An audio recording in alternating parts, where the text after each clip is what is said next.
Test, test, test, test. Can you hear me? Can you see me? Is there anybody out there even? I'll just, ramble for a while and see if someone, says something in the comments so I know that I'm here and audible and visible or not. So yeah, let me know if there's anyone there. Let me know that you're there, and all the other stuff that's sort of important here. While I am slowly melting because it's way too hot. Hooray, Joe! Glad that you can make it, and I'm very happy that you can hear me. That's very important here. Hey, Gerard, how you doing, man? I'm glad you can make it. I I'll try to maybe in a bit I can open a window so it's not as sweltering in here as it is right now. But right now our neighbors' kids are out there. They have like a small kiddie pool out there, and they're incredibly loud, which is fine because it's like one of the first really hot days out here, and I don't, and I'm fine with them having fun. It just doesn't work with live streaming. Is my point. Anyway, glad you can make it. How are you guys doing? Hey, Jeroen. Hooray, Jeroen! How you doing? Sorry, if the trick with this fucking StreamYard thing is that the comments are delayed by I think 10 seconds or 20 seconds or something. So whenever I say something, it takes a while for me to then see your reaction. So that's why the beginning is always a bit awkward. Anyway, hey Bend and Biggest, awesome. Yeah, I thought about that, Biggest. That might be the next step for the was it 2 years ago when everyone got upset about the idea of hot tub streamers, mostly female streamers doing streams from their hot tubs because it allowed them to circumvent the sort of very restrictive nudity policies of Twitch. So maybe I should do live streams from my kiddie pool full of beer. Now that's, I don't know if that's a good idea. Anyway, speaking about beer and this being Saturday evening, cheers, everybody.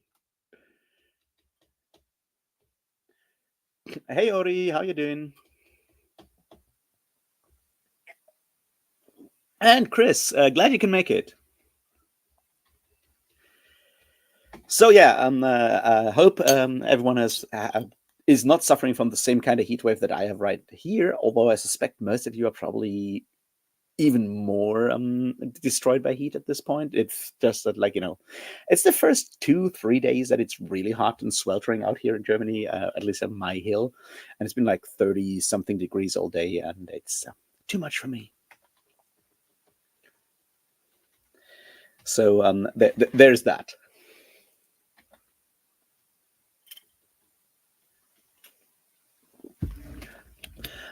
Yeah, as always, Dublin seems to be the better city. I mean, not that I need to tell you that, Biggest, but yeah, I do see the advantage.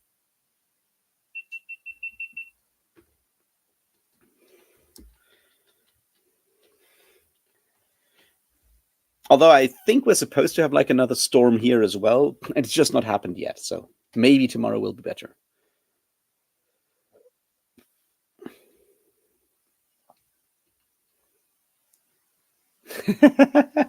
Yeah, Chris, I very much sympathize. I'm fat and hairy too. It's not my kind of weather. That's the thing. Is you prepare for a global ice age, and what you get is fucking global warming instead. And I feel betrayed.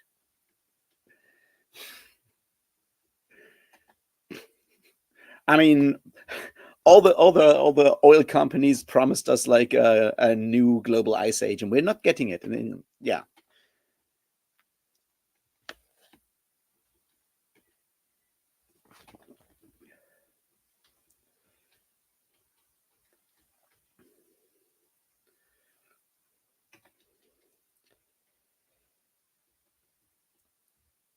See, that's the difference, Joe, because we don't have air conditioning. Germany does not necessarily, most places in Germany, or at least general Central and Northern Europe, don't have air conditioning. We don't have that. It's not built in.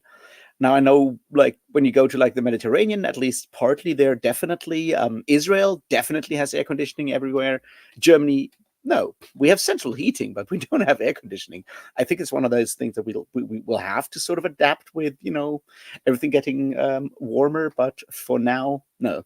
Also, I live in I live in social housing. These buildings are shit. Like they heat up in summer and they freeze in winter because no one's ever figured out how to do anything about them ever since they just like stuck a bunch of like concrete on top of each other to have all the undesirables live on a hill outside of town.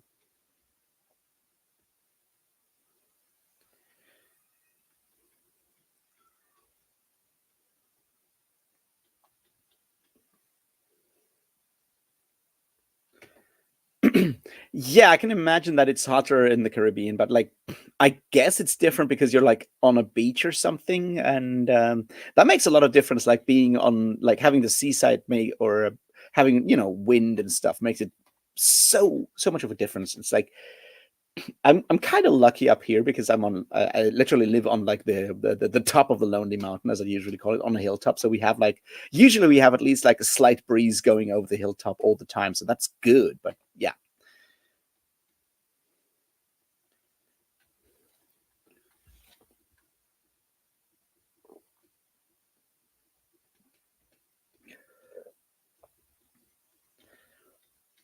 So yeah, I just finished reading The Bright Sword by Lev Grossman. Maybe some of you have already seen. Yeah, but Jeroen has already seen that. I just posted that on Discord. I have finished it. I am very much suffering from author fatigue at this point.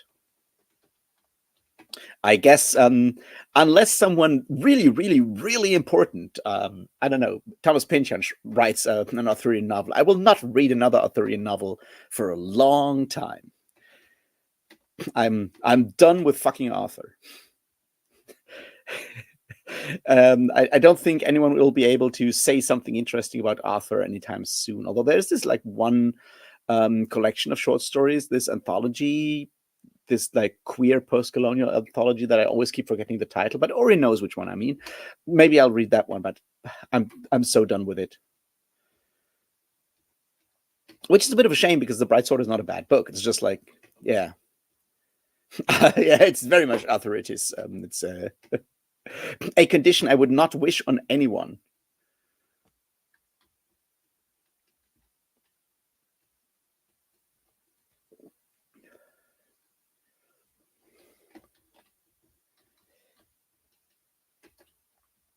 I think it's something stone, table stone, something like that in the title. Spear is really good. Jared, like Spear is absolutely brilliant. In every way, like the prose is wonderful, like the language, the feeling for language is wonderful. The story is great. Um it's one of those stories. I guess in part it is because it's relatively short. I think what makes it so wonderful is like every single word in this book is there for a reason. There's like nothing unnecessary in there. It's like it's incredibly powerful in that regard. Just like purely from like how to write this thing.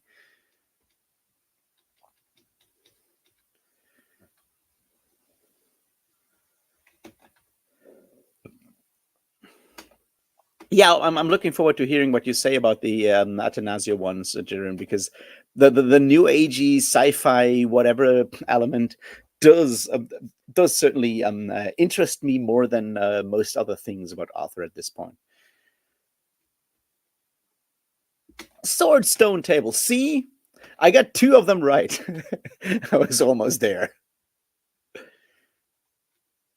Yeah, I'll see if I can track that one down somewhere because that sounds like it might be interesting just by pushing sort of the envelope in a lot of ways, I guess.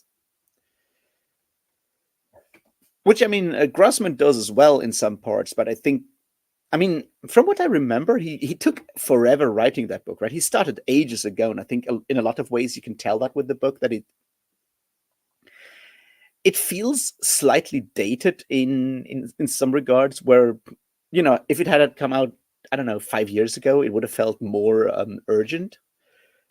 But yeah, after both By Force Alone and Spear, it doesn't feel as radical as it might have back then, which is nobody's fault.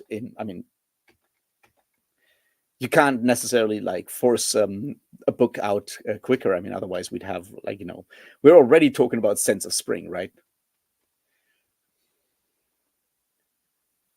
No, of course not. I that's the point, Ori. I'm not blaming him. I'm just saying, like, and to be fair, like most people picking up Bright Sword will not have read Spear or By Force Alone, so it will not have that problem. It just for those of us who have read those other books, some of the effect is gone, and that's something that's a bit of a shame. But once again, I don't blame him for not, I get it, and he does add his own sort of twists to it. There's some stuff in there. It's just like having a trans man as a knight is no longer the big surprise. Having a queer knight, a gay knight is no longer a big surprise. We've had that already. So some of the sort of the edge is no longer there, I guess. But it's still a very, very good book because Grossman certainly knows how to write. And there's some neat bits in there, some very direct sort of references, homage to T.H. White and to some other bits, and the zero joke is just really good. There's a scene like at the beginning when they're talking about like how everything's ruined. It's like the round table is no longer a round table; it's just a circle. And Sir Palamedes, the Sarrazin or whatever you want to call him, knight goes, no, it's not a circle, it's a zero. And one of the British knights goes like, what's a zero? Which I found incredibly funny. But yeah. Hey, Britain, how you doing?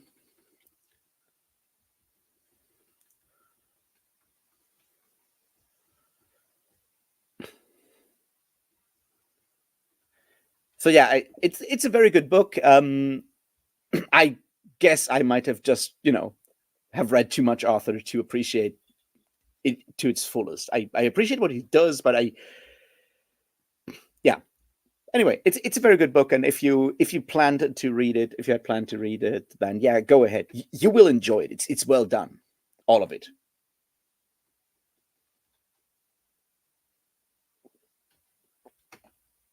Jeroen, I'm ahead of you.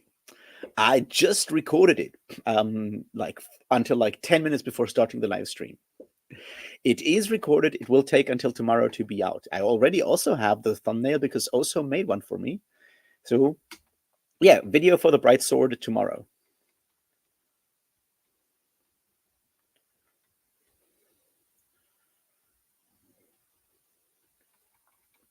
But that's like the things like July has been like the best like month for like is the most stressful month for like new releases for me that are interesting to me so far this year, because we had like Navola and Navola, or however you want to pronounce it, in like the first week, and we had the Bright Sword this week, and we also had Bury Your Gaze by Chuck Tingle this week, and we'll have the Book of Elsewhere on Tuesday. That's a lot of books in just like 1 month, like books that I'm interested in.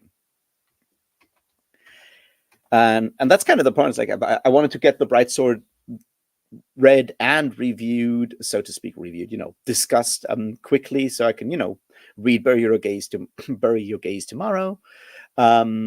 Maybe record a video, maybe not. We'll see. And then I can get to the Book of Elsewhere on Tuesday, and possibly get it done before I fuck off to the next heavy metal festival, because wouldn't that be nice? And I feel like both the Bright Sword and the Book of Elsewhere will be books that people are probably possibly interested in. It's kind of yeah.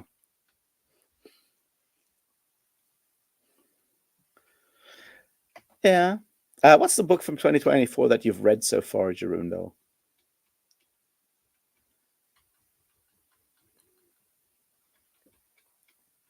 So yeah, the idea is to have these ones like out relatively quickly as book discussions. Also, like talking about a book that I've just read, that's a new book that I have like thoughts about, is fairly easy to do as a video. It's like, yeah, I just read it and then I think about it for like, I don't know, 10 minutes and then just rant.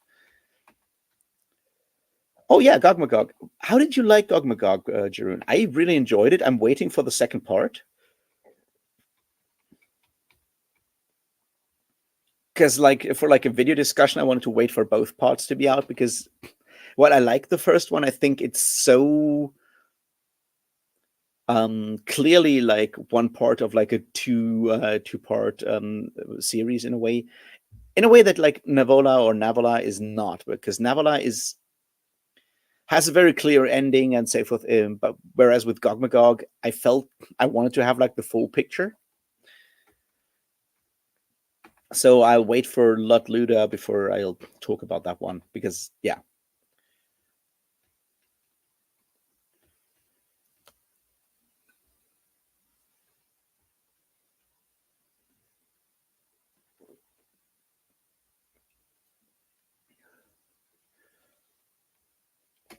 Well, I mean, books published this year definitely. Yeah, Gog Magog, the whatever it was called, Machine Vendetta. Was it called Machine Vendetta? Yeah, it was called Machine Vendetta. The Alistair Reynolds one, the third Prefect Dreyfus one. Then obviously, I'm Afraid You've Got Dragons, which yeah, I still really liked. And then yes, Navola, and now the Bright Sword. And as I said, I'll start Bury Your Gaze tomorrow. And yeah, the Book of Elsewhere. And then in August, they'll. I think the one August book that I have on my list is Blackheart Man by Nalo Hopkinson. Although there's another one that I recently came across and then promptly forgot that I wanted to read that. So we'll see if I remember it. But yeah, Blackheart Man is one that I'm really, really looking forward to. And I suspect no one on BookTube will read that one because, although maybe Angela from Literature Science Alliance will read it because I think she's read Nala Hopkinson before, and I think she liked Midnight Robber. So maybe. Oh yeah, Six Lives is also that's like the end of August, right? Last week of August. I have pre-ordered it, so I'll definitely get it. Yeah.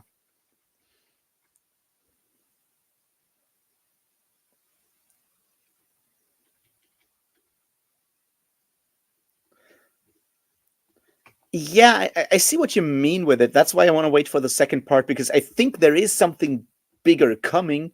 But it kind of I feel it will only make sense once I've read the whole thing, which is something that is not the same case for like Navola, which is much quicker or like much more closed in itself. And you kind of, obviously the plot will continue, but I feel like the setting is much clearer with Navola than it is with Gog Magog. Where the setting is plays a much larger role in the overall experience because it is so weird and so yeah, I'm waiting for that. Now it was not Six Lives though, that the one that I recently looked at and was like, oh wow, this is also coming out, and then I just forgot what it was. I'll look it up later. I can't look it up now because whenever I try to also open another web page, I guess my browser's crashing because it's yeah, my computer sucks. um,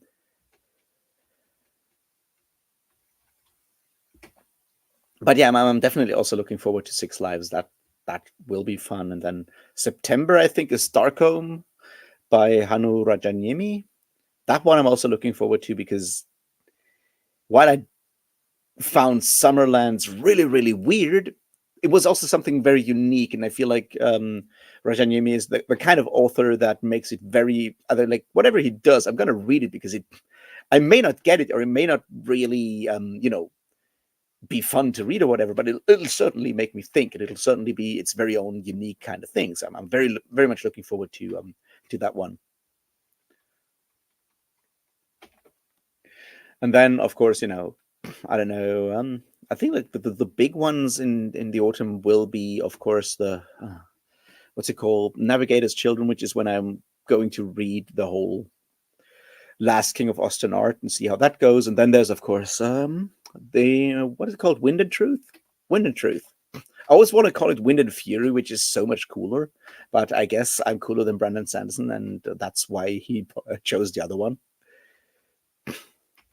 We will see. It's yeah. I still have to finish that fucking Dan Brown video. I am unfortunately once again overdoing the research, and I need to finally get around to actually getting it done.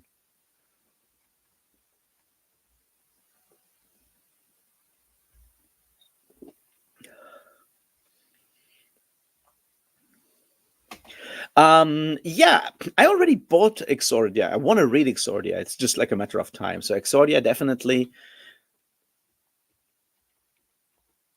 The Tainted Cup has not interested me at all.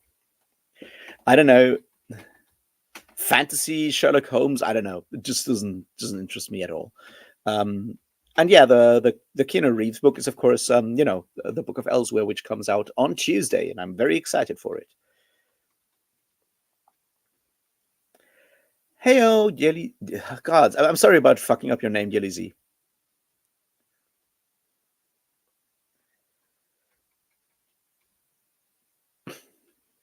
Yeah, Rake's Fall is one of those. I would love to read Rake's Fall, but yeah, what you gonna do?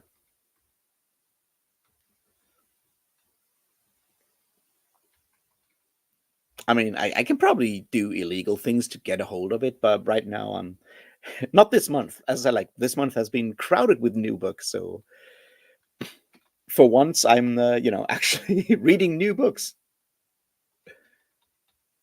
and of course like very old books, because I did reread the Decameron, and it was really fun, and I learned a lot about it. This has been my second reading of the whole thing. Yeah, and I may still make a video on it. I'm just waiting. I tried to record one yesterday, and then um, the weather and stuff was against me. It was just too hot, is my point.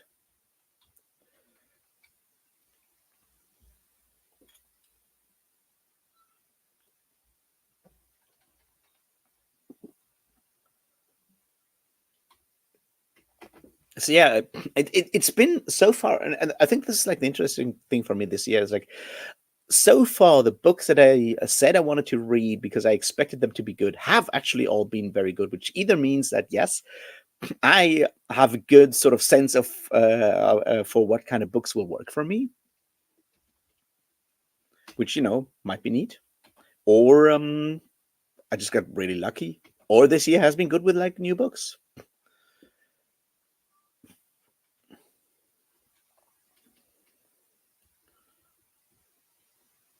Mona Lisa Overdrive I really like, in that it sort of ties up a lot of the stuff from that first trilogy, and obviously also it has a Molly back, so there's that. And I did appreciate the way it sort of ends on a positive note, I guess.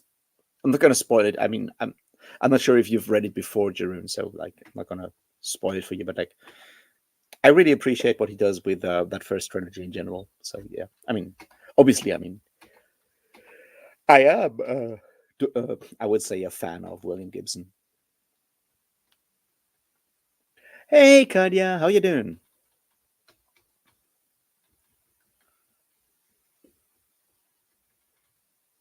We've just been talking about how this year has been very good with new releases for me. But yeah, so I assume you made it back from a cat care for your friend.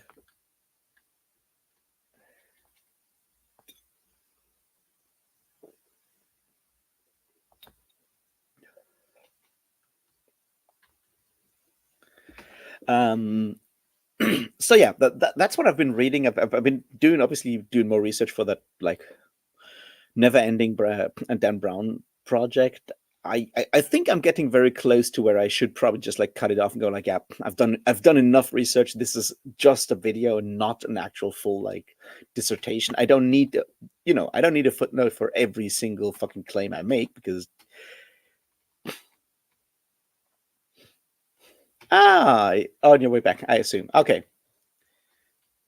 Um, glad you're back and you're not texting while driving. We don't approve of that. So yeah, and that's one of those things that I'm always struggling with, is like to figure out when to stop research and just assume that the rest will be believed. Because I guess my problem is that I fear that people watching my videos will be far more critical than they actually are, or that those who disagree with me will actually go the academic route and try to disprove individual claims instead of just telling me that I'm fat and drunk and I shouldn't talk about stuff, and Dan Brown is the best person ever, or Brandon Sanderson, or whoever I'm talking about. So I guess I'm overdoing it, but it's a struggle.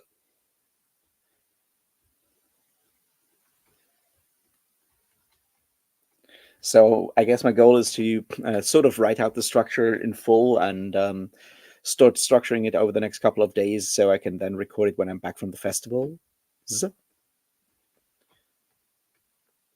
Because I want to get that thing off my chest.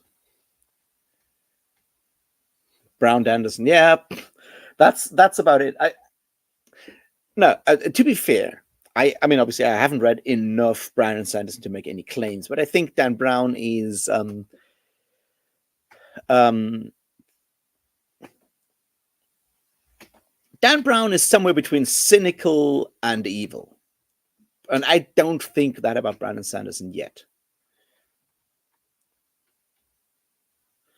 I'll be going to Headbangers Open Air next on Thursday morning, I guess.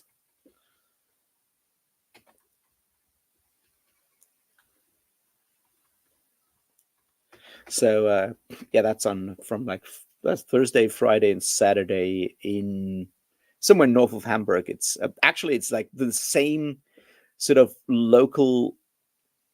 Like the next town is basically Wacken for Wacken Open Air, which is 1 week later. So, but I'm not quite sure if I'll be going to Wacken because it's technically sold out. I might be able to get in, but it's it's a huge thing. Hey, also, I'm glad you at least jumped in. And you'll be glad to know that at least I recorded a video for the Bright Sword, so at least one of your thumbnails is going to get to use tomorrow.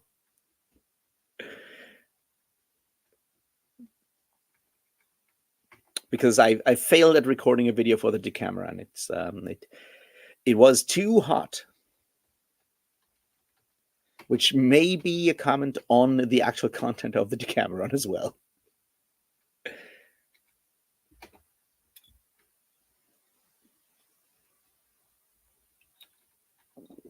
So yeah, that's kind of where I'm at these last couple of days, weeks, or whatever.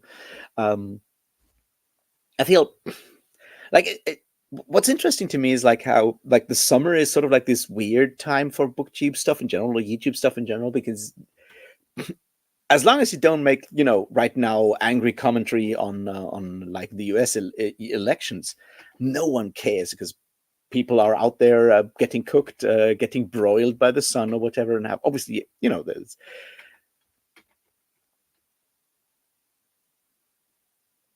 I've been to Vak. I was at those like years. 2006 was that's the one where the Scorpions played. I remember that. And 2007 was incredibly probably like the most disastrous festival I've ever been. Just like in how unhealthy me and my friends behaved that year. That was brutal.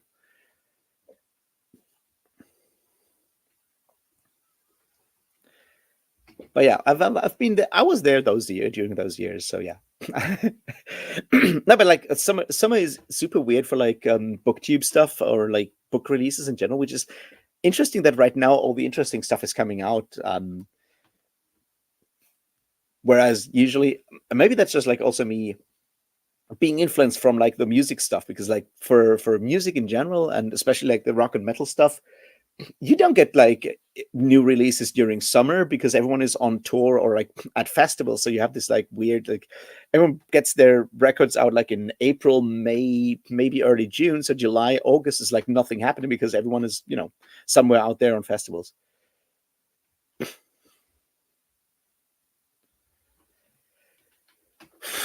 Good chance that it was me. I was certainly there and I was certainly drunk. I can tell you that.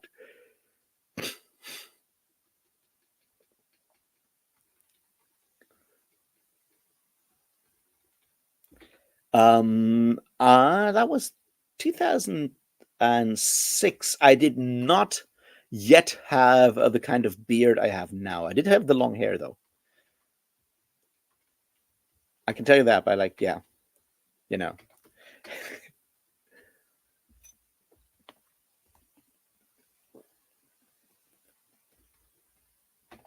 See, that's like one of those fascinating things about like these huge ass festivals. Like for those of you who've never been there or don't know what Wacken is, Wacken Open Air is like, at least in Europe, the largest heavy metal festival. It's like 70, 80,000 people camping for like a week. It's large.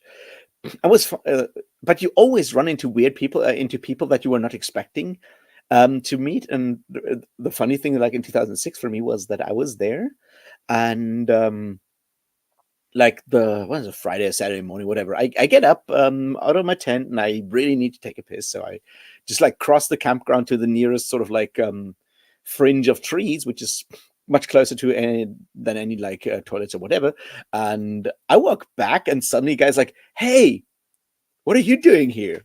Turns out it was like one of my best friends from maths and computer science studies that we usually did like homework together. And I didn't know he went to Wacken. He camped literally like, we didn't go there together. He camped like 10 meters away from us.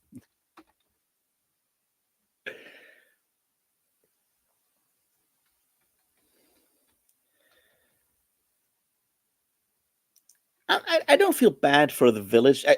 There's festivals that have grown too quickly next to villages, and that where the village is really suffering from it. And there's like a constant like sort of like argument like about between the people living there and the festival and stuff. But Wacken has grown sort of with the festival. The festival has grown with the village in a way over the last, oh God, 30 something years now. And so a lot of the people, like the people that don't want to see the festival, just like go on book their holidays around the festival, so they're not there, and everyone else is certainly making money from it. And there's a sort of like symbiosis between the festival and the village that I've not seen in other situations. Like at this point, they even have like one of the stages like on the main street in the village. So it's the village is becoming more and more part of the festival at this point, which kind of makes sense. Because yeah, as you said, like it's it's a lot of people.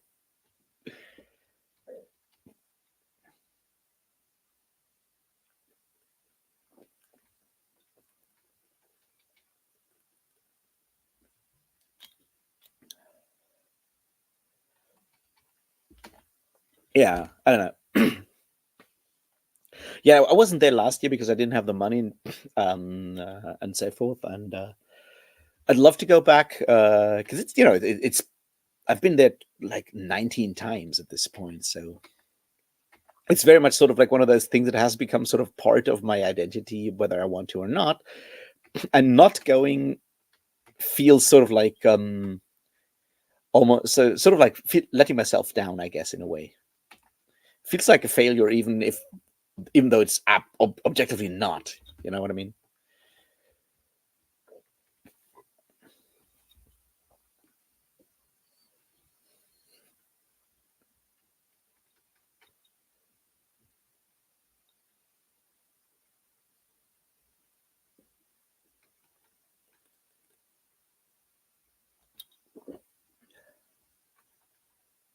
But then again, it's also just like very expensive to go and to be there. Yeah.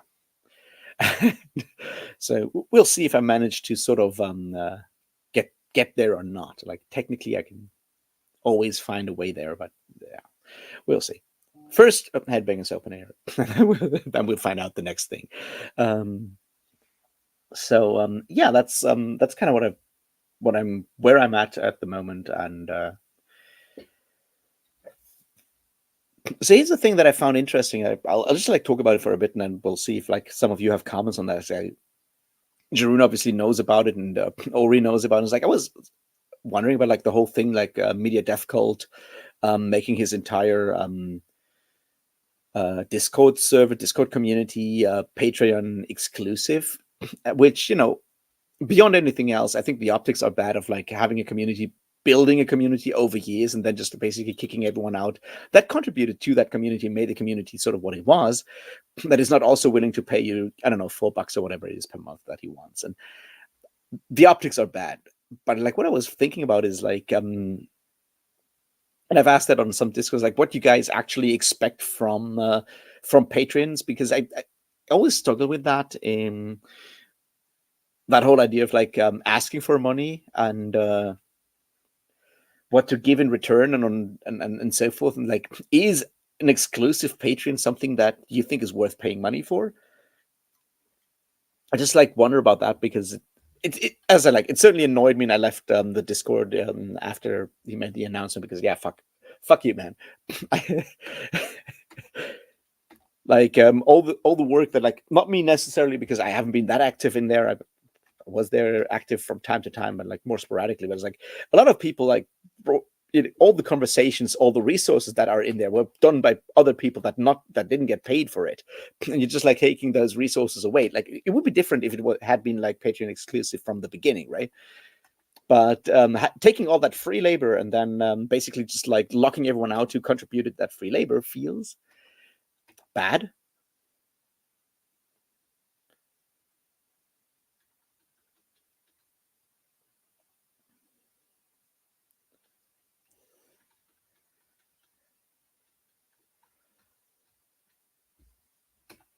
Yeah, I mean, like obviously, Kadia, like if you have an open air concert in any shape or form, that goes, yeah, of course it'll keep people awake because it's loud. I think it kind of works with depending like Wacken, I guess kind of works because the main stage is sort of point away from the village proper. So depending on where you live, you can probably just like close your windows if it's not too hot. But yeah.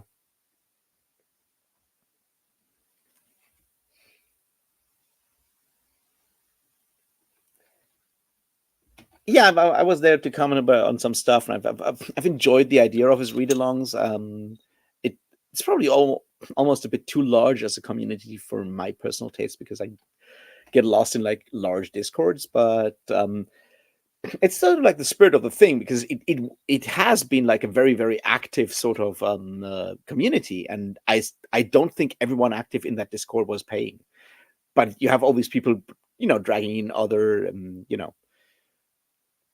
dragging in posting links to other resources and all of that stuff and taking that away from people because the problem with like communities is that it's sort of like everyone has to sort of contribute in a lot of ways, and I've seen that like with this different discords, right? You have like discords by not necessarily just like booktubers or other YouTubers or whatever. It's like if the owners of the server don't necessarily show up a lot, or you have like a couple of like main users that sort of build and work on that community and do whatever, all the stuff that it takes to keep people coming back, because there's dozens, thousands of discords that you could join, right?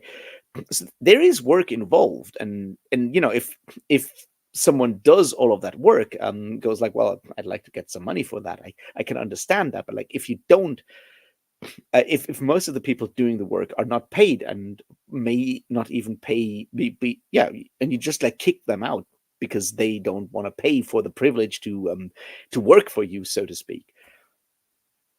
That's sort of like the optics that I found difficult to swallow, because like if you have from the beginning you have like a Patreon exclusive Discord server, I think then it's different, because then from the beginning everyone working on it is a member, so to speak, is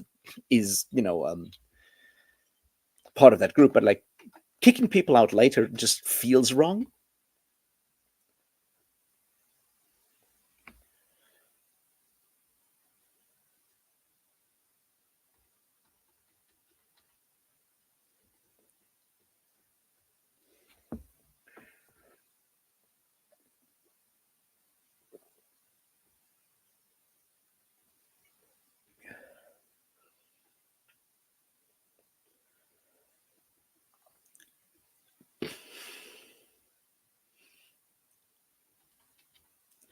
Yeah, exactly. That's what I mean, Jeroen. Is like I feel like his content has certainly changed a lot over the last 2 years. I think that may just be like the usual result of like everyone coming out of the pandemic, whether it's over or not. You know what I mean. It's like people doing all this other stuff and not, and that leads to a lot of like content types changing, and I understand that, and people move on and people change and so forth. I'm not the biggest fan of his newer content that much. Um, but yeah, you're right. He's not necessarily posting that many videos, and I feel like he's trying to do the thing that no one on BookTube does, which is like do sort of like more varied kind of stuff. Filming in different locations, using the medium of video in some regard. He's trying to do these kind of things, and they obviously take longer to work on. But I don't know if it's going anywhere. But yeah, going full Patreon just like feels like a slap in the face for everyone who was like contributing to the community all the time. I mean, obviously that's kind of the trouble. There is like the same thing that we have with YouTube in general, right? The idea that the things we do here are just in some shape or form, yeah, they are labor in in a very classical, Marxist kind of way of framing it, right? You're spending time doing stuff, and you're adding value to conversations. You're adding value to people's lives. You're creating, yeah, you're creating value, and no one's getting paid for it because it doesn't necessarily conform to our idea of what labor is, or like the more popular idea of what labor is, which is fine, I guess, if as long as people do it, because they enjoy it. But then also forcing the people that do basically free labor to then pay for the privilege to do further free labor. That part I feel is a step too far.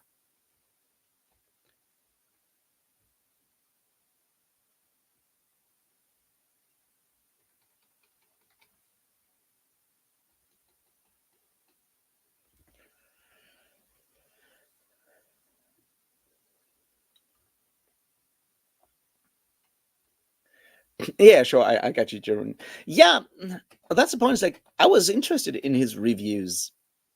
I mean, obviously, I disagree with him on a lot of stuff, but at least he did like his reviews. He did have like interesting positions to talk about it, to argue with, and all of that being gone. Now you have your the one video per month that he does basically about topics that I'm not necessarily always like. I guess like the stuff that I've seen. I don't want to turn this into like a bashing media death cult, because I don't want to do that,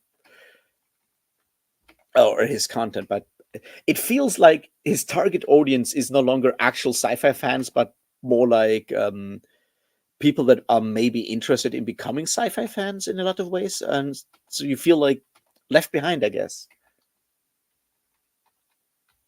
I don't know. I just like so, to bring this back. I was just like wondering, like um what people think about, like what people expect from Patreons, whether people expect anything from Patreons, because it's one of those weird sort of ideas, because obviously it's one of the few ways that people that make videos like me or whatever can make money, which is nice that we have these options. But it's also always in this weird field of tension between in theory people should, same as Kickstarter, the sort of the illusion is that people support you because they like your content and they don't expect anything else in return. But in reality, people, expect something in return. That's sort of like this weird sort of transactional nature that is supposed to be non-transactional, but clearly is, that I'm always struggling with. And obviously, I'm really bad at it, but I just like wonder, like, for those of you that are patrons of whatever, magazines, websites, artists, and so forth, it's like how much of that is because the patron does offer like perks that you don't get otherwise, and how much is just because, yes, you just like these people and you want to give them, I don't know, $5 per month or whatever. because I think it's something that we need to sometimes talk about, because it's so much of these are like sort of unspoken sort of assumptions.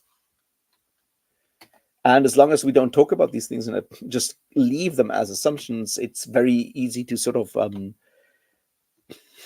yeah, sort of just fall prey to sort of like the greater status quo in a lot of ways, and not actually change things.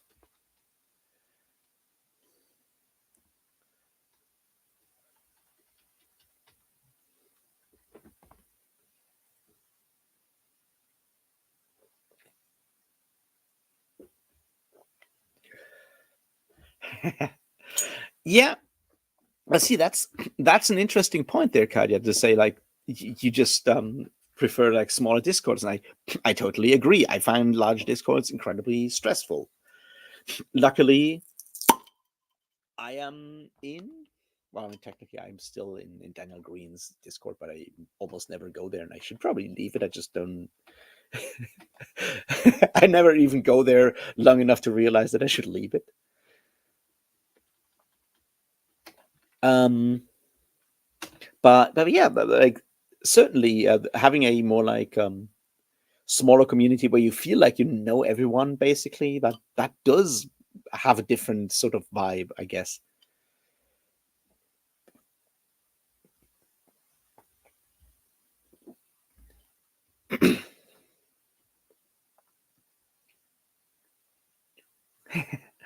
Yeah,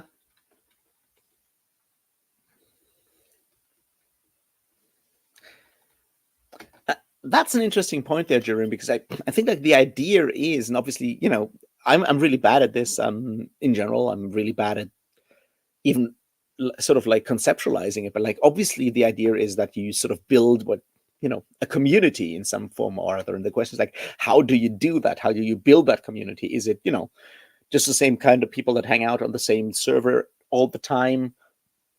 Is it the same kind of same 10, 15 people that hang out in the comments of a YouTube of one specific YouTube channel, and you start sort of like interacting with each other, building sort of these connections, and yeah, being part of obviously a Patreon community where you pay money does sort of make that I don't want to say easier, but I guess it sort of gives you some sort of outside pressure that reinforces the idea of building a community, because you've all done this one thing already, which is pay money, and that kind of puts you in like a specific group. There's a clear in and out group in that situation, because the in group is everyone has paid, and that makes it easier to form further connections. I don't know,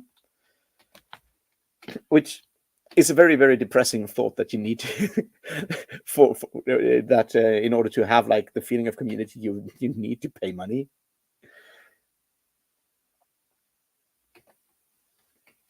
But maybe that's what it takes these days to sort of even start thinking about that.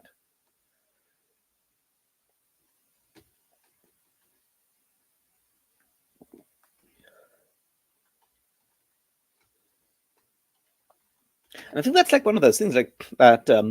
I feel like we're starting to get this here with these live streams, because it's usually the same, I don't know, 5, 6 people that are sort of active in chat. It's Jeroen, it's Kadia, it's Joe when he has the time, it's Oso, it's Biggest, um, and it's Ori. And I feel we start getting sort of this sort of proto sort of community. You know what I mean? Because it's always the same people. It's like I kind of know sort of who you are, because we obviously most of us interact in like different discords and so forth. So I have like a bit of a feeling what you're currently reading and whatnot, and some of you interact with each other in different servers and stuff.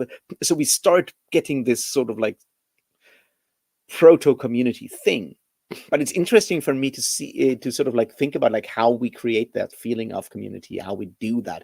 Is it just by being cool and having all these people that want to hang out with us because we're cool? Because that doesn't necessarily work for all people. It may work for some booktubers. It may definitely works for some other YouTubers. Definitely doesn't work for others. It's like I don't think it works for me, for example. But you know, but I've seen YouTubers where it very much worked.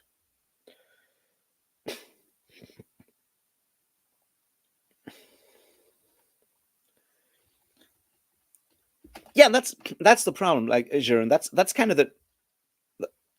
It's not necessarily just a booktube thing, right? It's a general YouTube thing. The problem is that the way these systems work, right? The way something like YouTube works in general is, of course, that YouTube pays shit. Like if you, as soon as you put enough time into this, that it becomes, that you need to make certain other sacrifices, either work less or sacrifice all of your other hobbies and so forth. As soon as you do that, you may want to get something in return, and YouTube itself pays like shit, right? YouTube ads are not making money. It's like you have this like wonderful like expected money for this month and so forth, and it goes up and down all the time depending on what you do and so forth. It's like if I get $5 per month, I'll be very lucky, which means that I get paid once per year because on yeah, I need to make more like $6 per month, because at the end of the day, YouTube, or in this case Google AdSense, pays you as soon as you may have more than 70 euros in your, I think it's euros. Doesn't matter really, right? As soon as you have like 70 imaginary dollars of whatever form, 70 magic coins in your account, they actually pay that out on your bank account. Until then, it just stays with them, which means like once per year, I get maybe $70 from them. That's nothing. Obviously, I'm not doing like full-time content creation in the way that some other people are doing that, but like it means that like YouTube ad money is not what content creators actually make the living of. So you are sort of like incentivized and almost forced, if you want to make this your job, or at least like at least a worthwhile sort of hobby that pays for itself in some regards, right? You sort of forced and incentivized to build that parasocial sort of personality cult. I don't want to call it cult, but this that to build your personality into something that makes money. You have to monetize your personality and not your content, because content doesn't sell. It's personality that sells. And yeah, that's dark.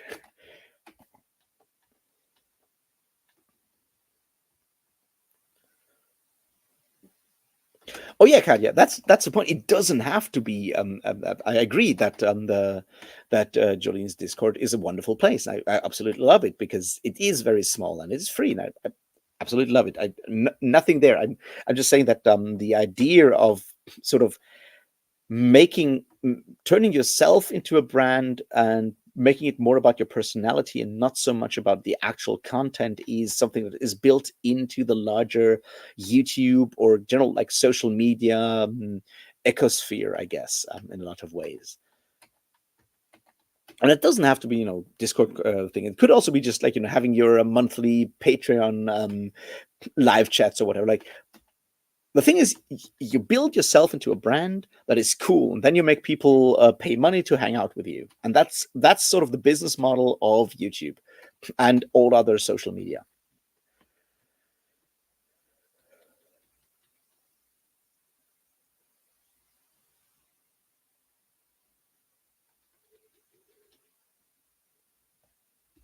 Yeah, yeah, I agree. I agree, Drew. And the Fireside is another one that works really well so far.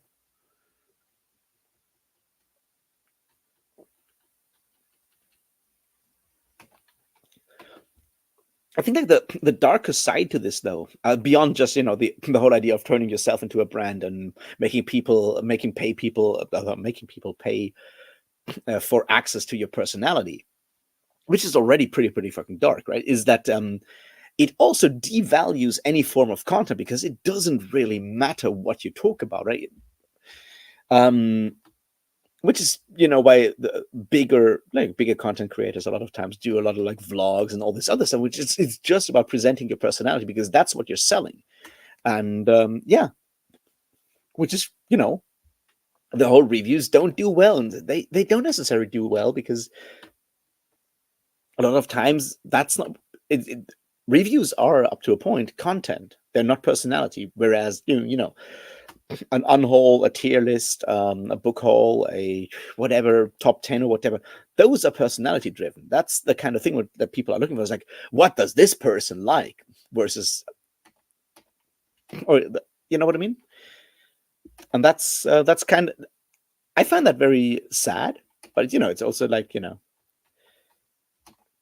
this very specific sort of postmodern capitalist kind of hellscape that we live in, where personal selling yourself and not actually selling content is important, because it is no longer about like arguments, content, or anything of the sort. It is very much about just those.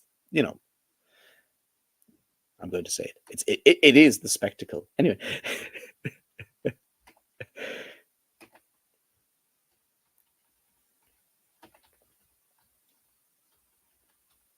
But anyway, I didn't want to turn this too much into like the everything is fucked kind of discourse. I just found it interesting. I wanted to sort of like hear your opinions on that whole idea of like Patreon and stuff like that, because I mean, on the one hand, I get it's like, how often do you feel like like an obligation to pay content creators? The answer is usually almost never, which is fine. It's not about shaming anyone. It's just like that we need to sort of like, I guess, in the long run, we need to sort of like rethink the whole idea of like what has value, what is work, what is what is labor, what is not labor, what is value, what are we paying for, what beyond just being able to afford. And it's like, don't get me wrong, it's like most people can't afford more than like one or two patrons, because no one's actually rich. I mean, not the people that hang out on YouTube. But I think it's just like one of those things that that sometimes frustrates me, in that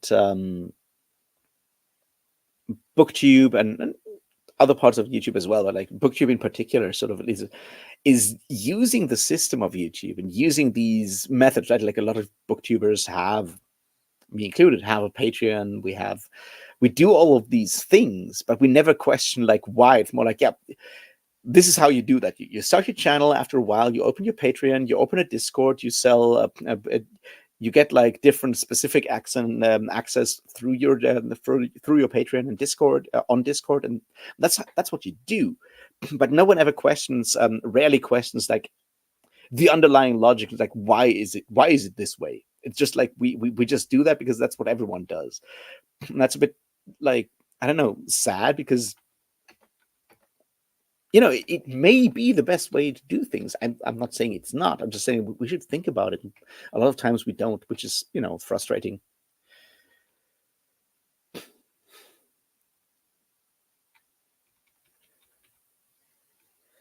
I don't know, Kadia. Don't get me wrong. Like, obviously, I appreciate that people are here for my for my personality, but like at that point where it's just about the personality and the content becomes less important, I feel it says something like, that's a larger like thing. It's not a BookTube relevant thing.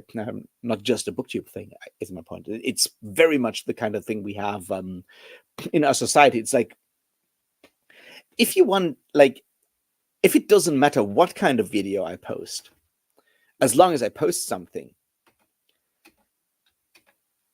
I feel something gets lost. You know what I mean? I'm obviously,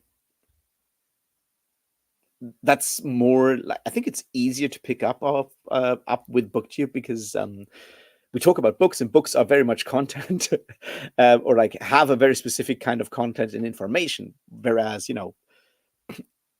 there are other forms of like YouTube stuff that you can do that are much more personality focused, even before you talk, just in general, because, just like if you do just like live or family vlogging or whatever, then yeah, it's about the personalities and nothing else. Whereas with BookTube, it feels sort of weird, because technically we're here to talk about books and the contents of books, and that kind of sometimes gets lost. You know what I mean?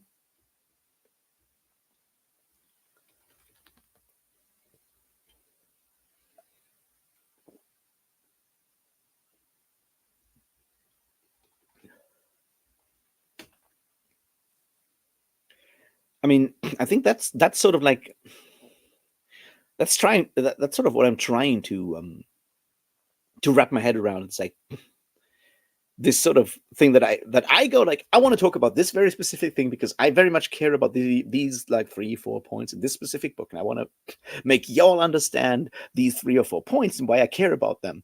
And then realizing that people are not there to hear about these important points, but are here because it's me presenting these points, um, i- is weird. I don't know. It feels weird, but that's like also very much a me kind of thing, I guess. Like I wouldn't watch me talking about books, but that's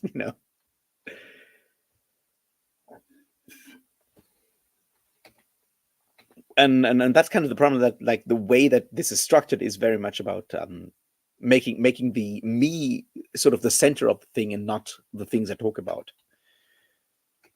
And I think maybe that's also because I come from like more like an academic background. In academia, it's all about the content and not whoever writes the thing.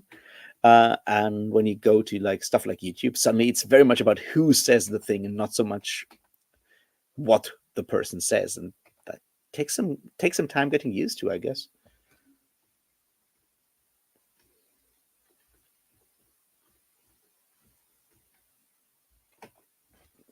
I know I've been rambling. It's just like something I've been thinking about a lot recently.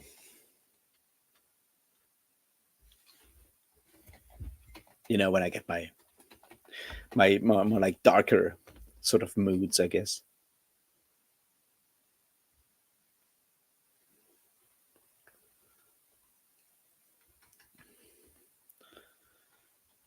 Yeah, that's like the other thing, Jeroen. I mean, you're right.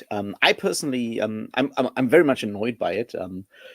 I've said that before. And I think the thing that frustrates me with like the lack of deeper discussions on BookTube is that um, I feel like the people that I sort of interact with on BookTube, and not even interact, like the people I watch and the people that are sort of big in this space, right? All of them have the capacity and the ability to have like deeper discussions, but it doesn't happen. It's more like a question of like it's more a question of like unwillingness than it is of inability. And that's I think that's kind of what makes me angry, because like it feels like people are deliberately not doing actually having the discussions, and that kind of annoys me.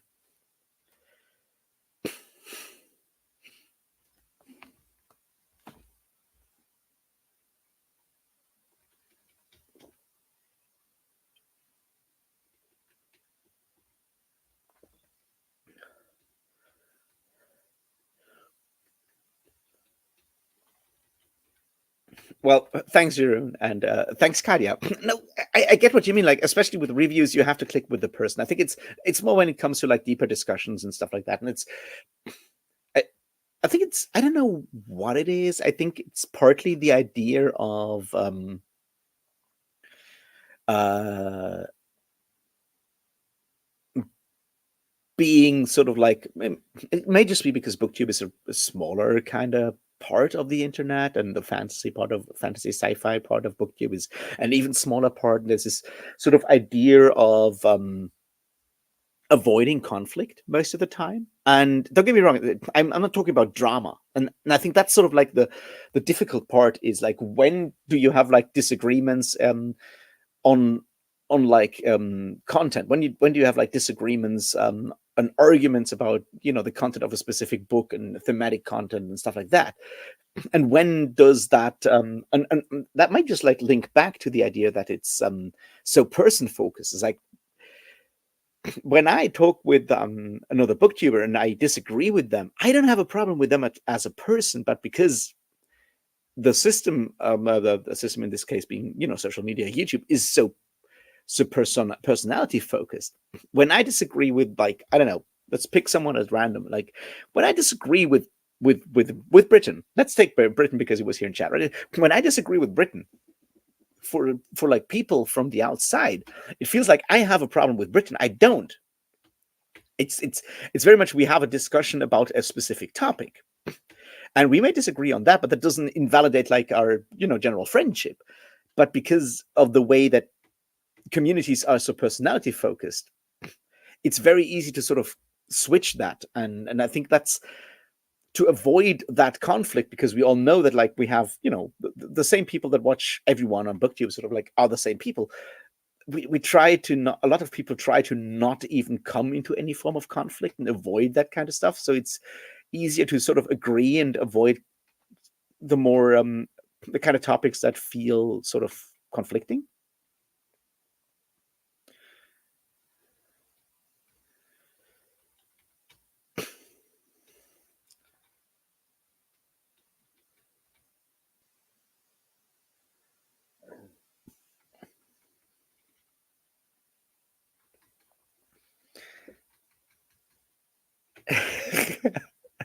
like I,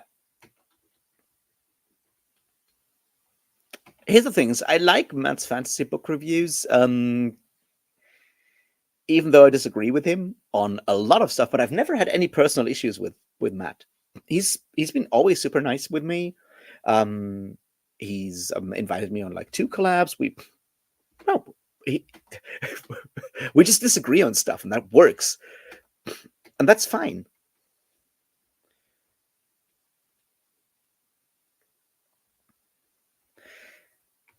But yeah, to bring it back, like I think it's difficult to sort of get into this. Like, let's have like a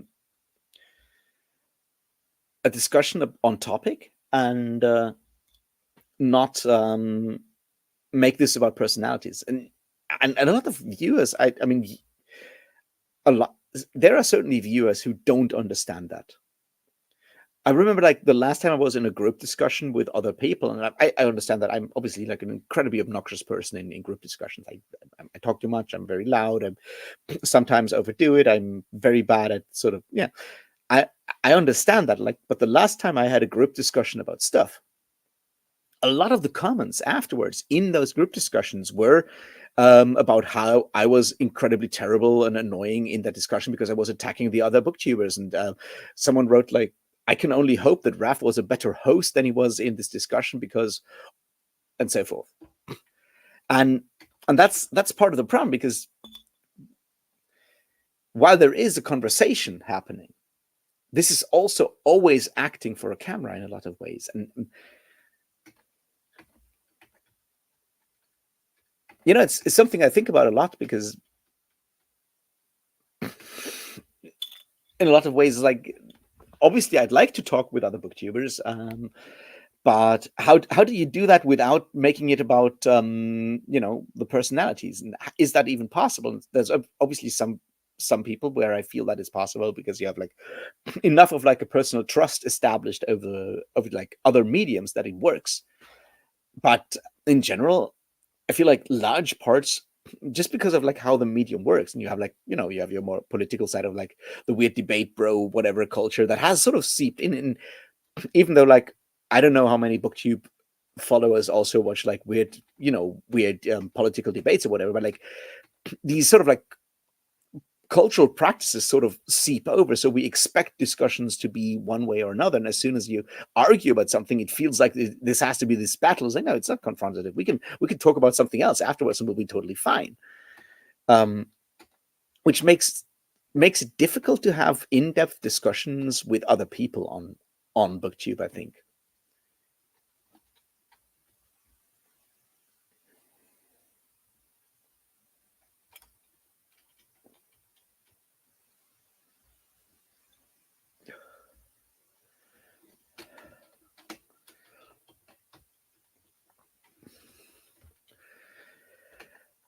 Oh, the Dan Brown reviews. See, here's the thing, biggest. I could probably make a very angry Dan Brown review, and it would probably even do halfway decently, because you know people like to have negative reviews, and it's easy to hate on Dan Brown. Trust me, it's very easy. The books suck. They're poorly written. Like the language is dumb. There's stuff in there that is just like ridiculous. Like that he gets the Swiss flag wrong. I think it's in the first one, in Angels and Demons. He talks about how, what's his name, Robert Langdon, lands in this place and he sees this white flag with a red cross on it, and he's like, "Oh, I'm in Switzerland." I was like, "That's not how that works, motherfucker. That means you're in a hospital."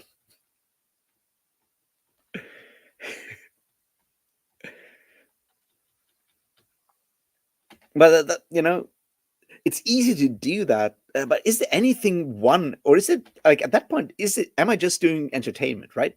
If I make a negative review of a Dan Brown video book, it will just be entertainment because I will not say anything that you don't already know.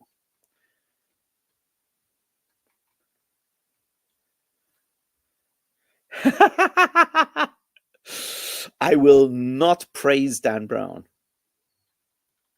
I don't think I can do that.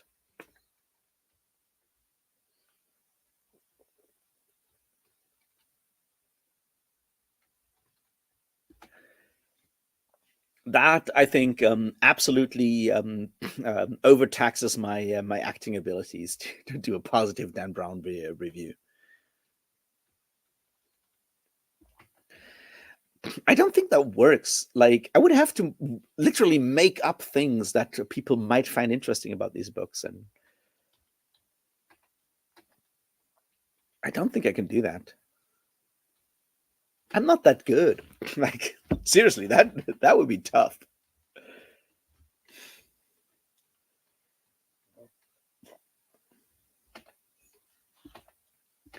But that's like to quickly come back, and I've said that before. It's like interesting to see like the idea of like labor or not labor and labor costs, right? It's like if I buy a book and talk about it, um, I've spent money to create that video just by buying that book. Now, obviously, you can argue that I would have, read the same book anyway, and so it doesn't count as, business expenses, but it kind of does depending on what you do. If you do a book haul for a YouTube video and you buy 20 books and then they all land on your physical TBA and like half a year later you unhaul 5 of those 10 books again, right? That is paying money to create content. Those are business expenses.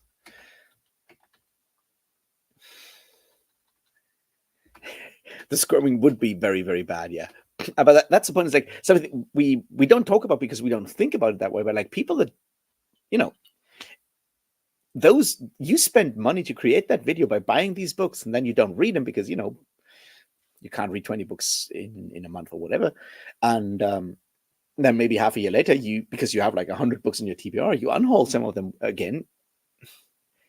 Yeah, what you get out of that is at the end of the day, the money you make with those 2 books, with those 2 videos, and that does not usually cover the price for all of those books. And it's just like one of those things that I feel we should sometimes talk about, because I don't think people realize that there are costs behind creating booktube videos.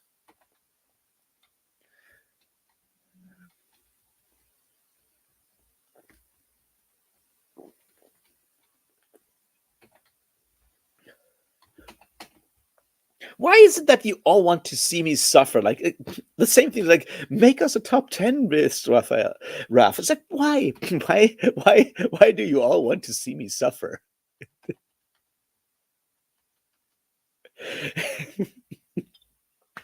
I'm not a Christ-like figure. You don't want to see me suffer. It doesn't work like that. I will not redeem you.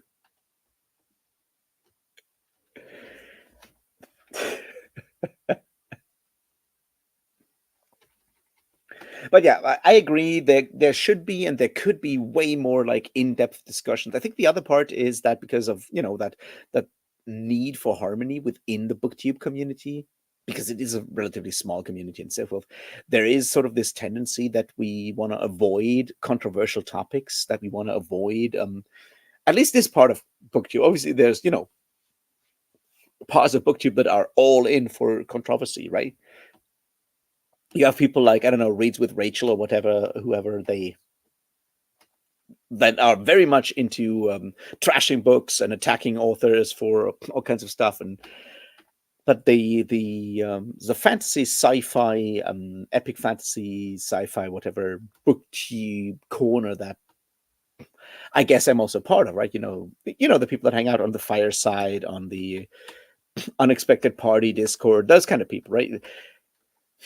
Because it's already such a small community, we try to avoid all the controversial topics, which means you don't talk about politics, you don't talk about, there's a long list of stuff you don't talk about because it'll piss off someone else in that small community. And then you're going to split your audience again, which is already only like, I don't know, 50 active people.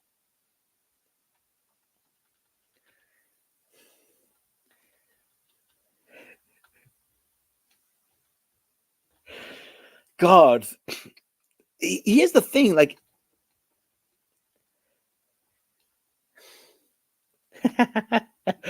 I don't know. I've watched one or two Steve Donohue's videos. I don't know.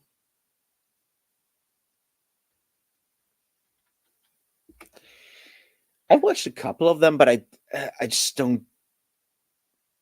Maybe I should watch my booktube. I don't know. But he's not part of booktube, right? I mean, does he actually actively hang out on any Discord servers? Does he like? He's not part of the community. He's just doing his own thing, and he's big enough to get away with it, which is a different thing, right? The same thing with, like, I don't know.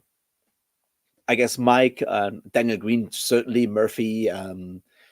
Those people have outgrown the larger community. Everyone else is still small. I mean, I guess Philip Chase definitely also, but I mean, he's also got, like, his own life and teaching and whatnot, so he doesn't have to do that stuff. But like, as soon as people have, like, over, like, say 10k 15k whatever subscribers, they sort of leave that smaller booktube sphere of everyone else who has to sort of talk to each other, because we're basically all the time sort of like borrowing viewers from the other booktubers in a lot of ways. You know what I mean? um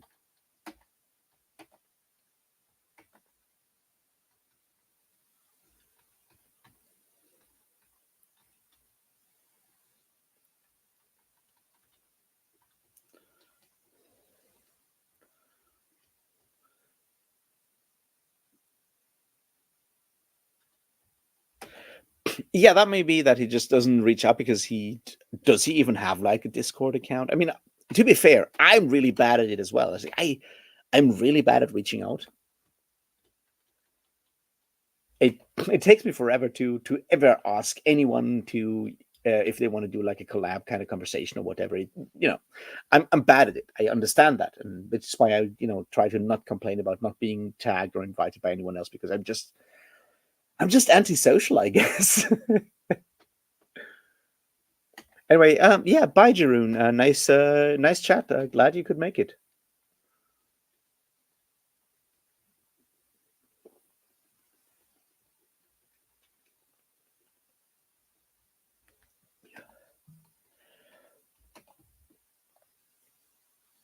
So yeah. Anyway,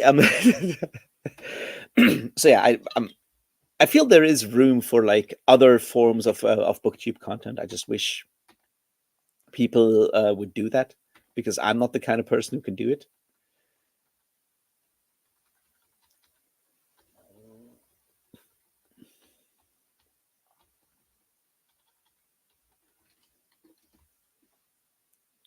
Um, I mean, I wish I could, but it is what it is. Um, uh, but I'm trying. I'm certainly trying, and if I can manage to do the Decameron video tomorrow, we'll have a new perspective, a very new video setting. We'll see how that works. Anyway, um, to bring it back though, and I think this is interesting because we've had a bunch of these sort of like sort of meta discussions recently. We had the whole, like, death of epic fantasy conversation. Hey, Kale.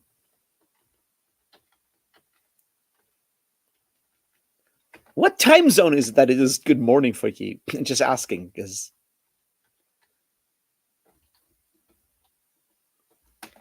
that's, like, I don't know, 12 hours behind or 12 hours ahead, I would guess. So, ahead or behind? Just asking, because yeah, it's 10 p.m. here. No, it's almost like 10:30 here. So I yeah.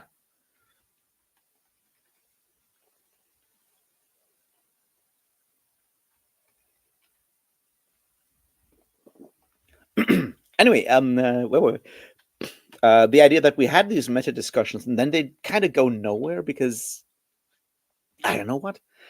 Um, I'm sometimes wondering, is it because people are unwilling or people are not used to.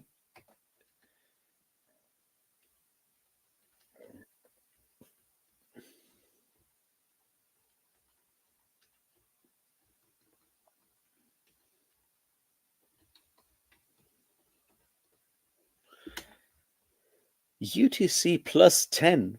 All right. Ah, so you're ahead of me. That means, yeah, okay.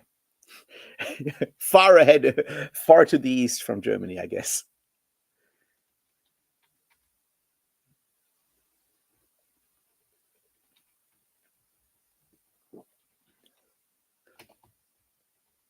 Okay, to bring it back though, I think like the issue for me is that I'm wondering how much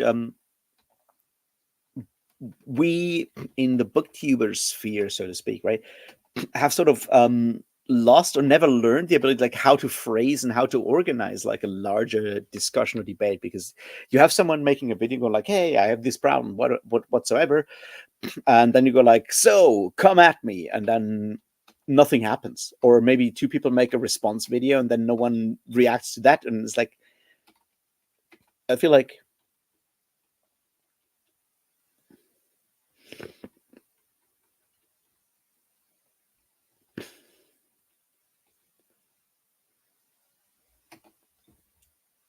uh, okay, Kadia, but I don't think that, I mean, I understand the idea of not feeling smart enough to contribute, but I think the thing with like booktube, right, or like YouTube in general, is like everyone can say whatever they feel, and there is a value in just like explaining or just like sharing how you feel about something, because it's very easy to get sidetracked. Like I'm very easily convinced of a specific argument, and then I just like burrow into that very specific argument, and I can find all kinds of stuff to bolster my argument, all kinds of evidence and stuff. I'm good at that. It's no big deal. But I often kind of lose sort of track of or sight of like other, like of like how specific then my argumentation kind of gets. So like having someone else going like, hey, I feel you're wrong because this feels wrong, or whatever. Like it doesn't, it's not about smartness necessarily in a lot of these like larger cases, right? Obviously, if you have an academic discussion on one specific document or whatever, then yeah. But if it's about these larger issues of like, I don't know what Bookborn recently did, like, do authors have to be TikTok influencers now, or is this the death of epic fantasy or whatever? A lot of these are very much sort of like vibe kind of discussions. They are not academic discussions. So in this case, like, just articulating your own sort of like feelings is valuable, just because you're part of the booktube community. You hang out in so many discords, you hang out in so many comment sections and so many live streams and chats and so forth. Your opinion matters. Like, I mean, it certainly matters to me. So that beyond anything else, yes, your opinion matters. If you ever don't, you don't have to feel smart to tell me what you think and feel. I will listen no matter what, right?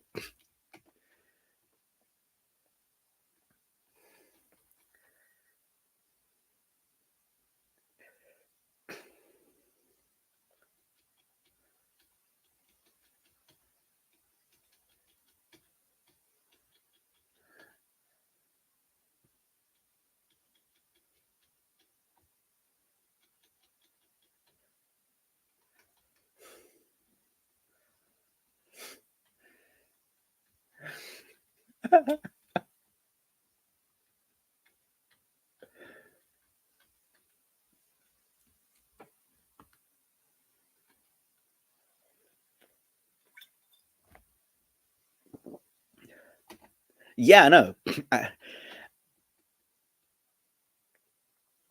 You have a monocle? Yeah, you don't have. Yeah. I didn't know you watch Mike. Anyway, but once again, I think it kind of depends, and the idea of not feeling smart enough is once again mostly like vibe and personality based, right? It's much more about that those of us who, like, a lot of people that do booktube as booktubers, right? We are loud. A lot of us have loud personalities just simply by being the person in front of the camera and yelling at you out of the screen, right? That already makes us seem larger than we are. So it's not so much about smartness, but I kind of sort of I feel there's like there's a power imbalance there, sort of implicitly, because yeah, we're the ones running the channel, and you're the people that are commenting in a lot of ways. And I think it's important to understand that that's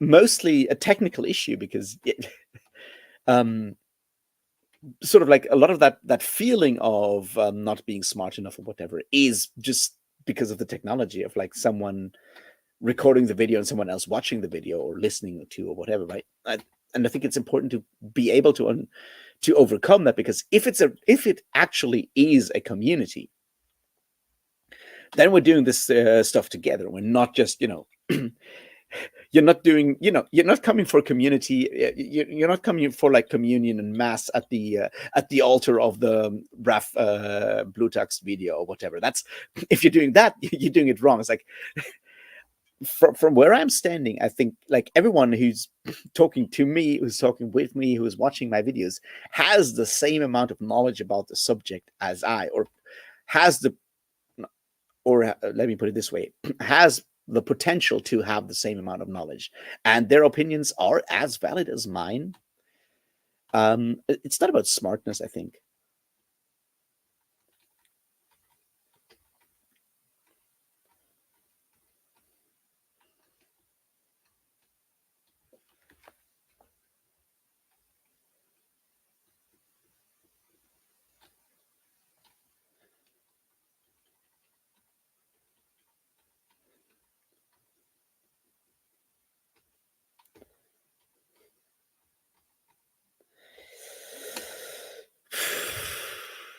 I'm more of an anarchist myself, but if you believe in a communist future, I'll take it if we get it.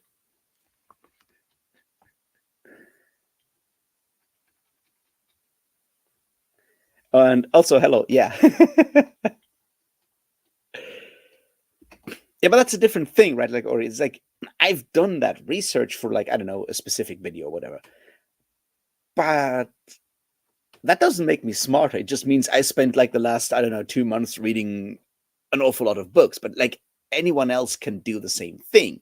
You just go to, I don't know, Lipgen and illegally download all your PDFs and read them.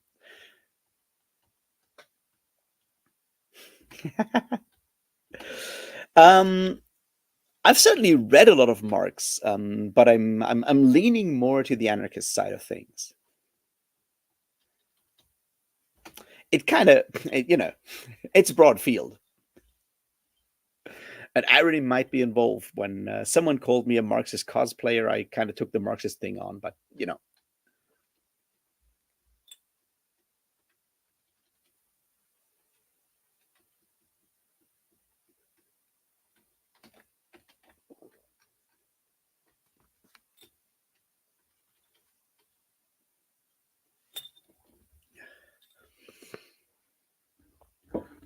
all right, guys, we're gonna do an experiment here.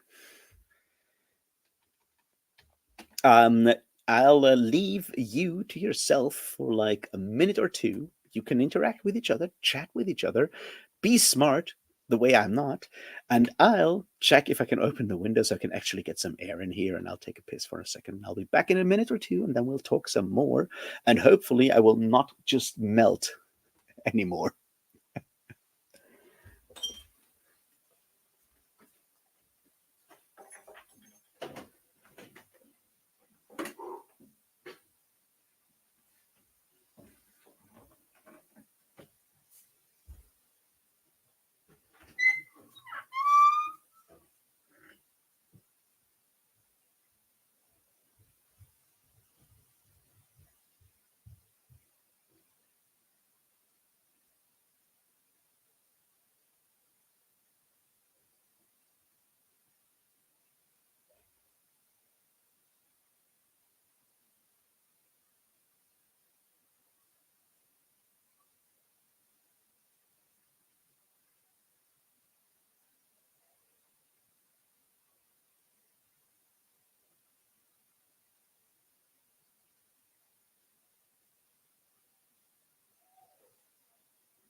And I'm back with an actual cold beer from the fridge, which hopefully will also help.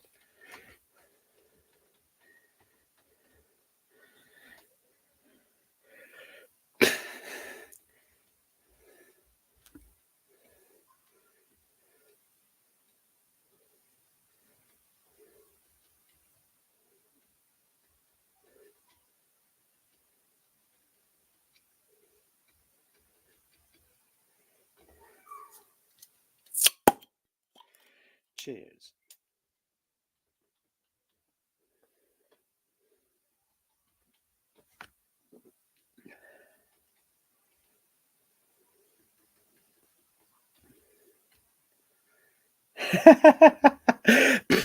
How is the rediscovery of man? I've always wanted to read that one, but I haven't. I know Jared recently made a video about it because of that group of reading sci-fi masterworks, but I haven't watched the video yet, so I don't know anything about it.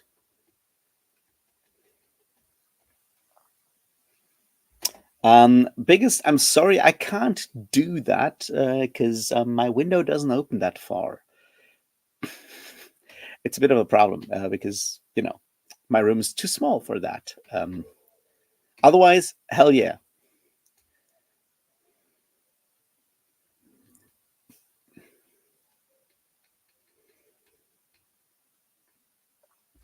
So what are you writing though, Joe?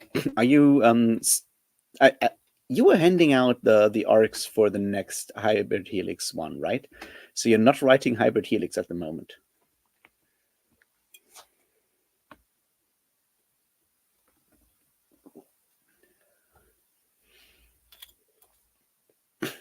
Australian greens. Yeah, but that's the thing. Is like voting is a whole other thing, right? That's the thing. Is like there's no anarchist party, so I can't vote anarchist anyway. But like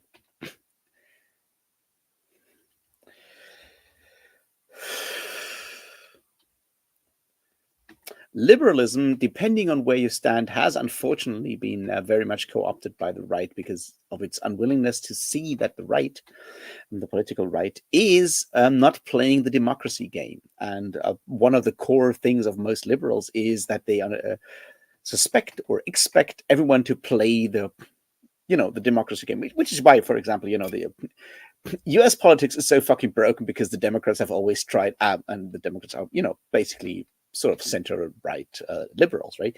And they're always expecting the Republicans to go for compromises and play according to these sort of like unwritten rules of politics, which they are not doing. But liberals are unable to sort of then make a decision whether that is to, throw in the towel or. But there's a lot of denial involved with a lot of like liberal politics these days. Or you just like go over and become hardcore like a neoliberal proto-fascist anyway, which is what the German Liberal Party is doing. Because oh boy, they suck.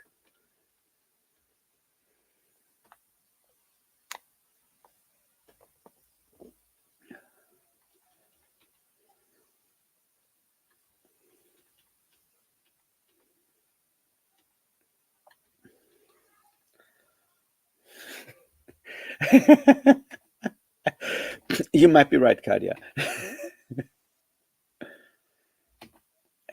Like from when is that Cordwainer Smith one? That is like 60s, right?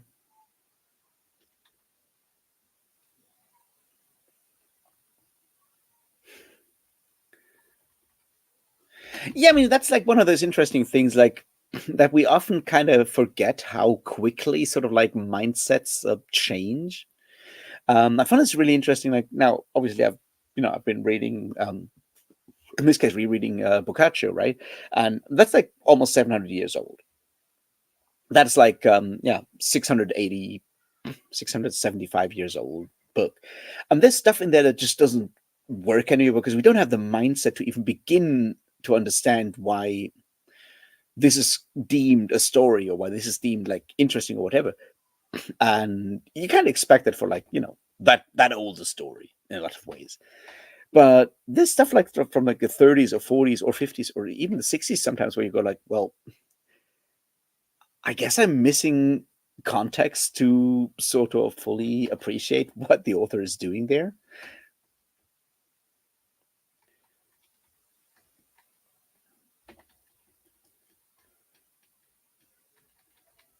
Kale, yes, I do go to protests. It kind of depends on, where protests are and what kind of protests, because as a blind person, there's difficulties with, being part of the black bloc and throwing rocks or whatever, right? There's stuff that I just can't do because of my disability, but in general, yeah, sure, I go protesting.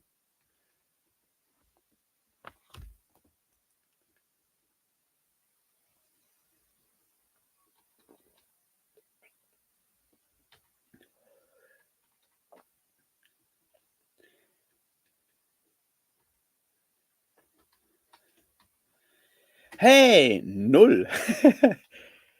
Null or null? I'm confused by you using German. But yeah, guten Abend.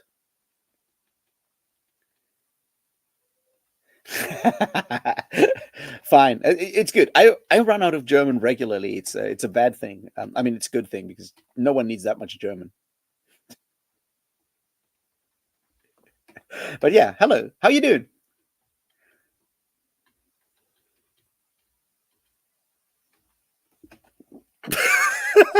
Null is void. Yeah.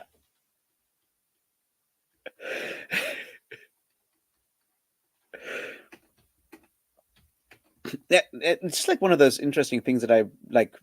I think we often run up against, like, even now, right? Like with like books that are 20 years old, you suddenly go like, because like sort of like expectations, reader expectations shift so quickly, especially in like a genre like science fiction and fantasy, right? Like it is still a very, very fast moving genre in like expectations, and the last 20 years have brought relatively like fast changes when it comes to questions in, sexuality, gender identity, and a lot of these kind of stuff, right? It's like I remember like um the way I so like the stuff that was popular when I was like 15, like in the late 90s, early 2000s, right, compared to today is like I look at that stuff now and go like, holy shit, how could we ever have found this stuff funny? It is really hot today and has been hot yesterday. It has not, I mean, so far the year has been super wet, but like the last couple of days, it's been like the first like super like big heat wavelets so far. Let's not call it a heat wave yet, but certainly different from Texas, I imagine.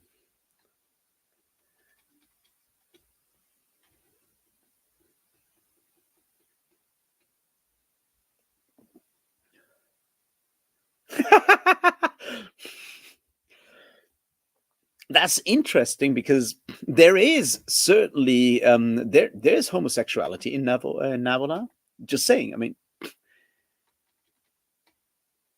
I think the interesting part is like Navola does have both heterosexuality and homosexuality. I think what is what might be refreshing is that it's just like normalized in a way that a lot of like explicitly queer fiction is not yet, right? It's like, yes, the main character is heterosexual, um but a lot of people around there, especially like male characters, have like male lovers, and that's totally just like part of the setting. It just doesn't get pointed out explicitly. It's just like, so it's well like, yeah, whatever, like Lord so and so showed up with his lover, and it's like, and then the lover is also male, right? So it's not as explicit, and I think that that's sort of like that's like the next step, right? To just like normalize this stuff.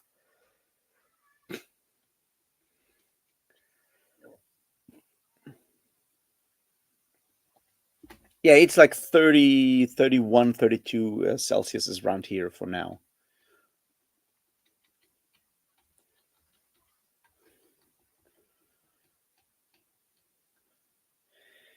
Yeah, the main character is heterosexual, although he's not very sexual. I mean, yes, he's a horny teenager, but generally there's not that much explicit sex in this in the book.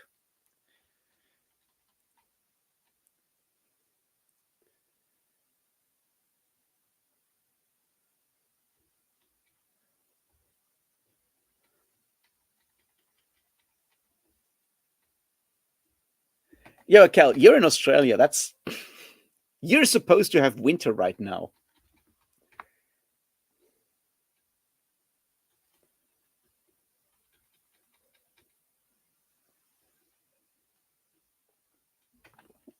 Yeah, I agree.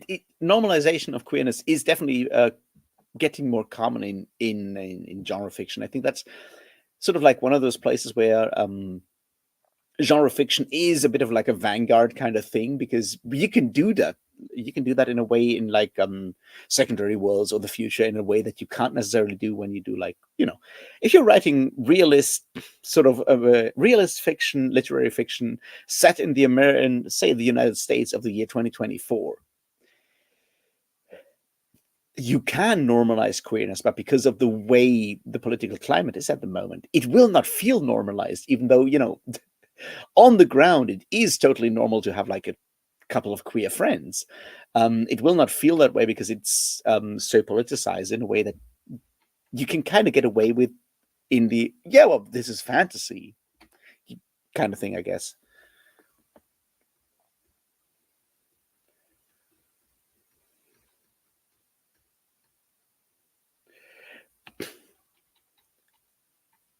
Oh yeah, Alexander was queer as fuck, and like the whole gang was queer as fuck, which was super interesting. And I'm not going to defend that Alexander movie, the Ridley Scott Alexander movie from like what 20 years ago, whatever, whenever that was, that everyone hated. I'm not going to say it's a good movie, but a lot of people got so incredibly upset about like how queer it was, and I'm like, no, that's like the most realistic part about the whole fucking movie.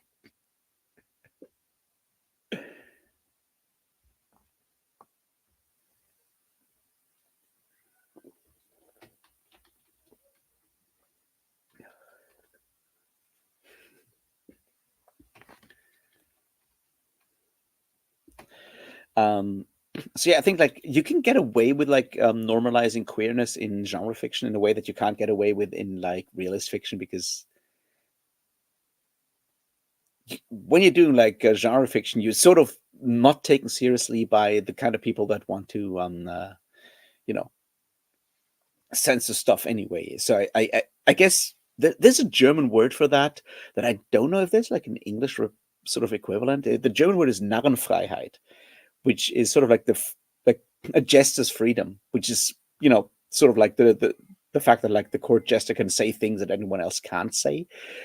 And I feel that genre fiction does have that sort of like level of like freedom sometimes because you're not taken seriously, so you can just like do the whole thing because yeah.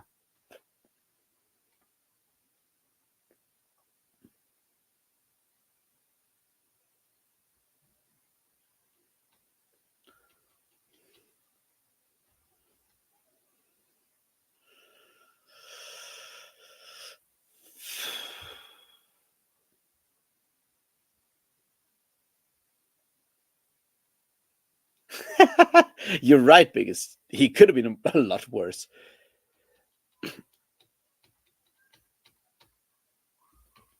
No, that's a very interesting question. So I don't know. What I would say is, and this is interesting because I just like read The Bright Sword, and we had the conversation with Jeroen, who's unfortunately already gone to bed a while ago. The back cover blurb for The Bright Sword by Lev Grossman that came out last week, which is a really good book, and you should all go and read it if you're into Arthurian literature. Very much has this part that reads that it's very corporate and goes like, yeah, it's a post-colonial queer and long list of like sort of buzzwords kind of fiction. Now, I don't think Lev Grossman put these elements in there for marketing reasons. I mean, A, they work really well in the book and stuff, but this all feels coherent. But I do certainly think that the publisher did sort of like, use that list of buzzwords for marketing reasons and sort of like promoted that part. Because yes, within genre fiction, there is certainly like there's a market where you can sort of sell stuff if you make sure that you tell everyone that it's also queer. But I don't think that's like an author thing. I think that's mostly a publisher thing so far. Now, obviously, will there be authors that write to market and think that putting in queer characters or whatever will sort of make sell their books? Yeah, of course they will be there, but I don't think like so far I think it's more like a publisher problem than anything else. I would not like, unless I have like proof positive, when I will never accuse an author of putting in like a queer relationship just to sell more books. I will not accuse anyone of that. I don't think, unless you send me like texts where that author tells like their friend, "Hey, I just put in like a queer romance because that will definitely sell more books." Unless I have proof positive, I will never accuse anyone of doing that for for market reasons. But I would certainly agree that in some parts of marketing, pointing out that a book is also does also have a queer relationship or whatever will is certainly sort of promoted as a selling point by publishers. That's certainly part of it. Whether that's a good idea or not is like a whole other thing, because I personally suspect that a lot of book marketing is falling short because publishers are not good at reading the market, or only doing it like in a very very specific like short term kind of way.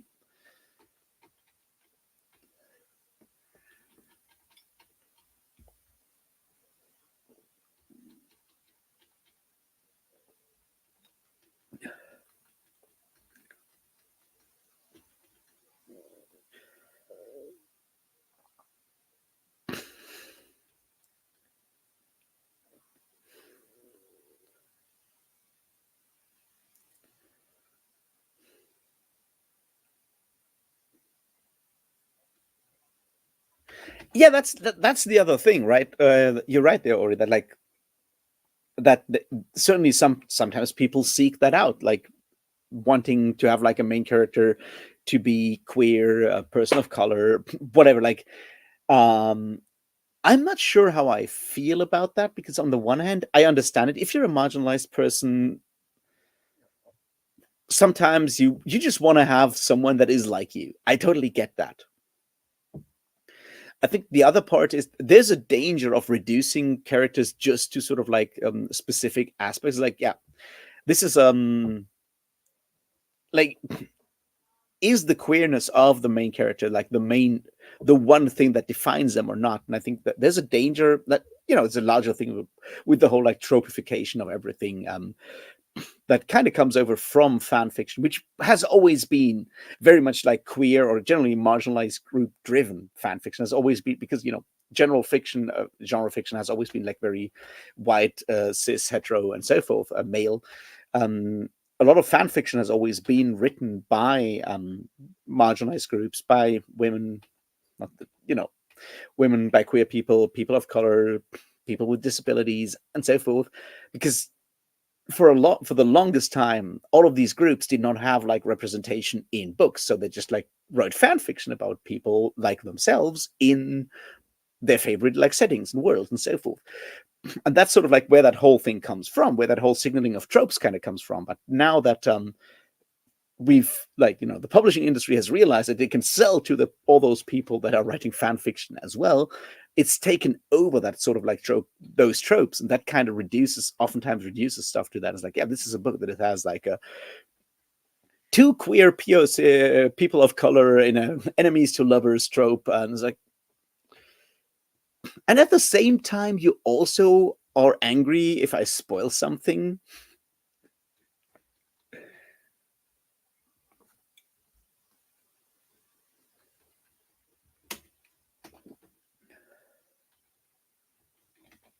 But yeah, my point is this is very much a publishing industry marketing issue, not a writer's issue, not a reader's issue. It's very much corporations trying to get the maximum profit out of something, usually on a short-term thing, which is why they look on book talk, where they believe like any book talk trend right now means that you have to sell like or sign like 10 people that write the same kind of book in the next like 3 months, so you can push all of that stuff out before the next trend hits.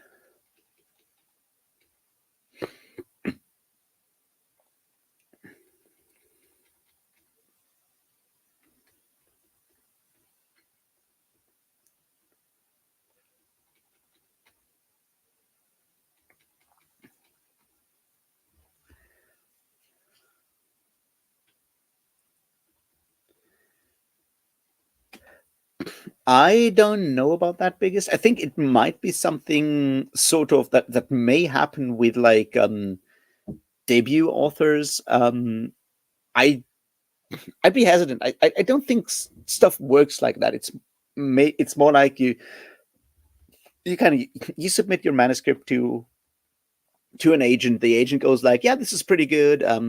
Maybe do this and this, then I'll have like an easier time selling. I think a lot of that stuff is very indirect. It's rarely that your publisher goes like, hey, could you please add some dragon porn because that's selling right now. It's way more that a lot of and that's like the vicious part of it. And I think that's sort of like the thing that you see with like the whole like Kite Corain and what was the one that was pretending to be Asian. Anyway, you have a lot of these like debut author scandals where people pretend to be something because they believe they have to sort of rack up all these different parts of like marginalization or whatever to sell their books. And the fucked up thing is that because the market is, you have a few publishers, there's way too many authors. Not everyone will ever get published. So there's a absolutely fucking brutal competition.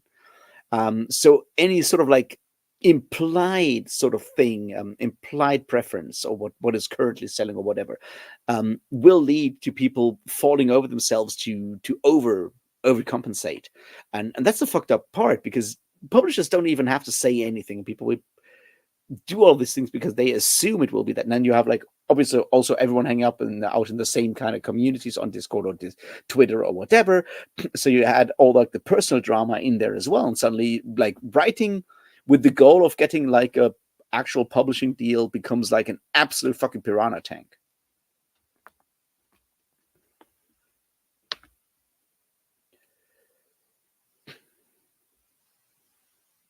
That's interesting thing, Noel. Like last year I read like a sort of a bunch of academic texts on fan studies and fan fiction studies and so forth, and that's like a huge deal in like general like fan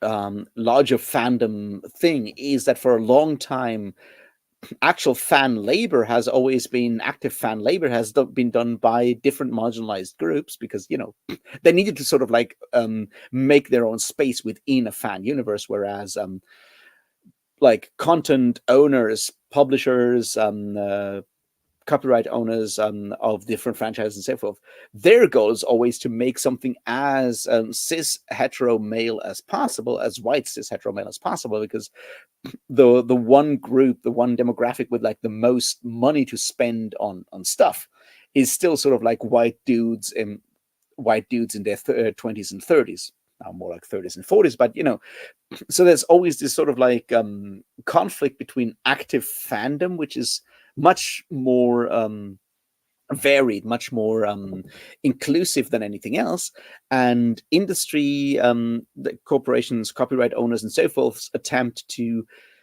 target a specific property towards whom mostly white cis men. Like queerness doesn't like doesn't come in that much because gay men earn at this point earn almost as much money. The it's literally about like who can afford the most Funko Pops at this point, sort of.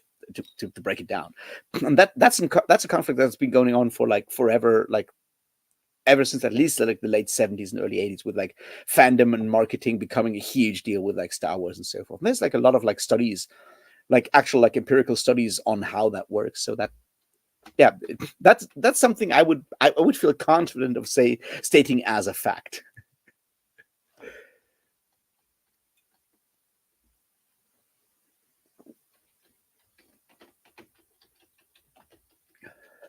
Book talk, I've not. I don't know. You mean book talk? That's book talk is TikTok doing book stuff. Sorry. Um,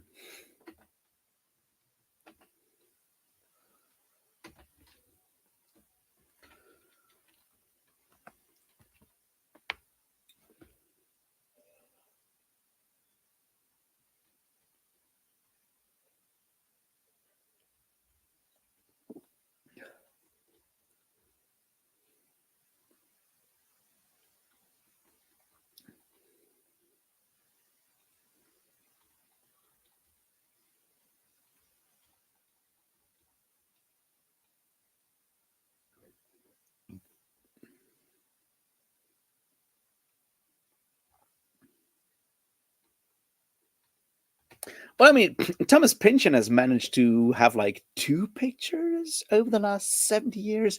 I think it's possible. I guess it's much harder nowadays where so much marketing is social media driven and publishers expect you to do so much stuff yourself. So you'd probably have to hire someone or, do some AI stuff or whatever to create a character. That is possible. I mean, Chuck Tingle has managed to stay mostly sort of anonymous.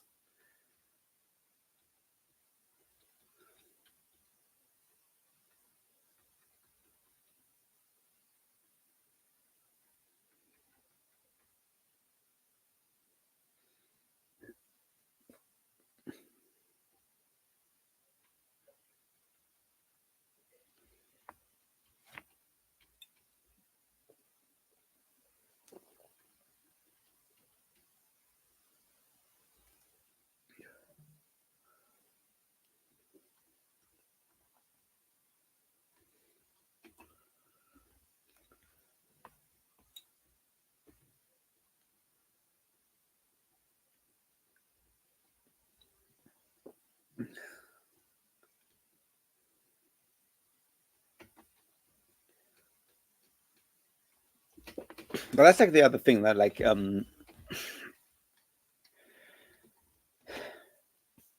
me explain this. So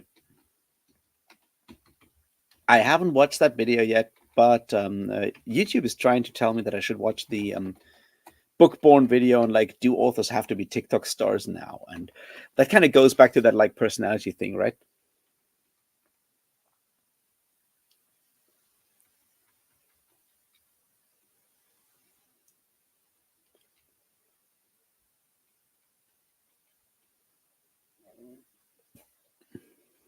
Oh yeah, Greg Egan, yeah.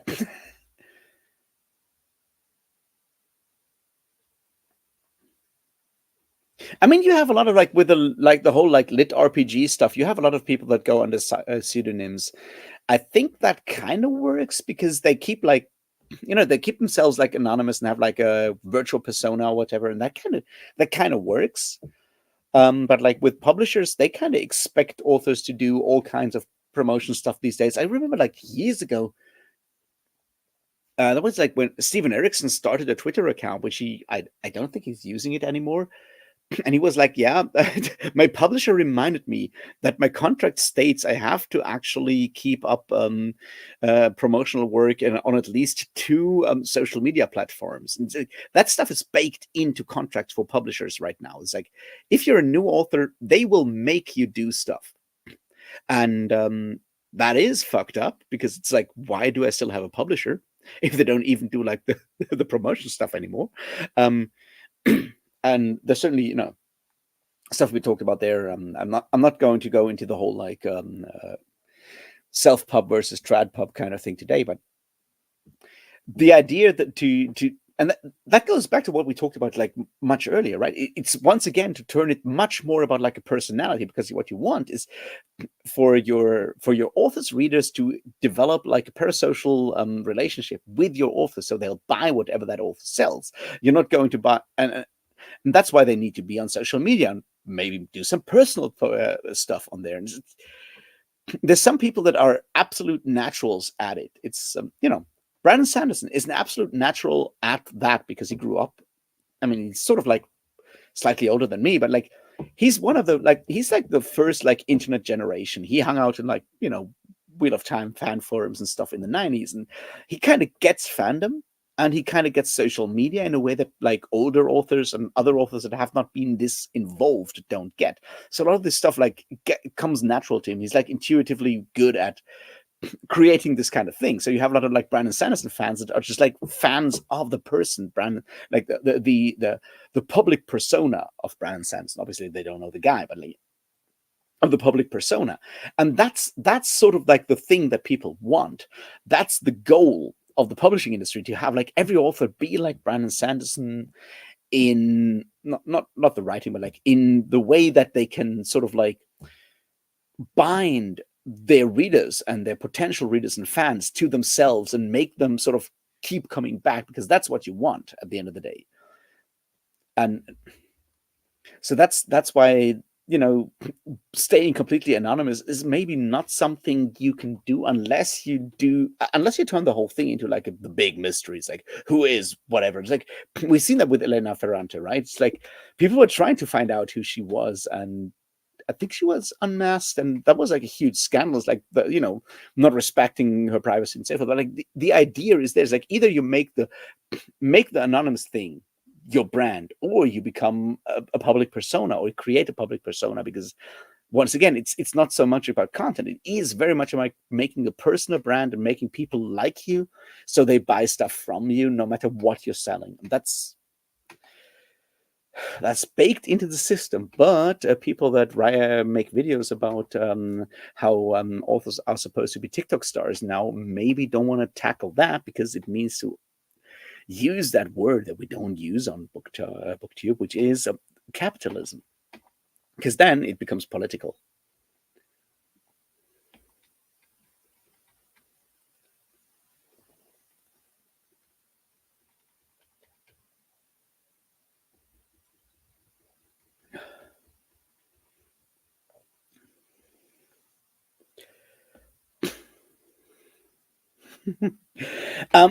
But see, I agree with you, Kadia. You don't want to know authors necessarily.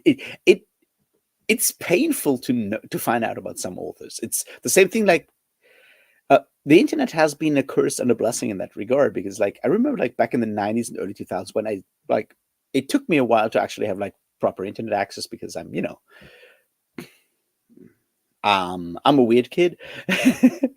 I spent time on a Waldorf school, and those kind of Steiner schools don't like technology and so forth. It took me a while to get like proper internet access, but for a long time, with music, the same kind of thing. You could listen to stuff and you didn't know anything about the people that made the art.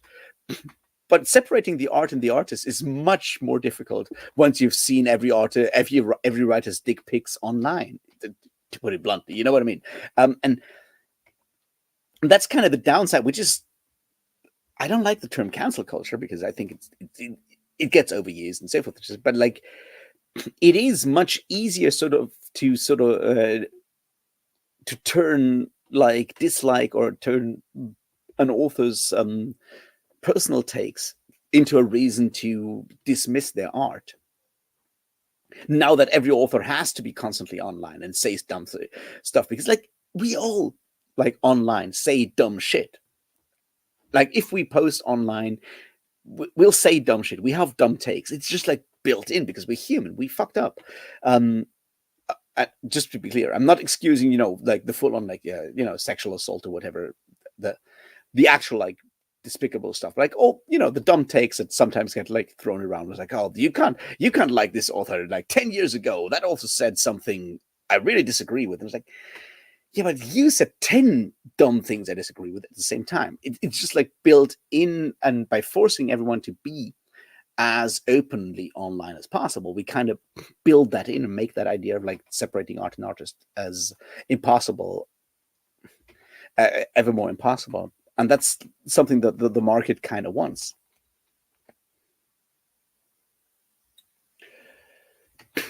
Kale, I don't know if aspiring authors are becoming YouTubers first.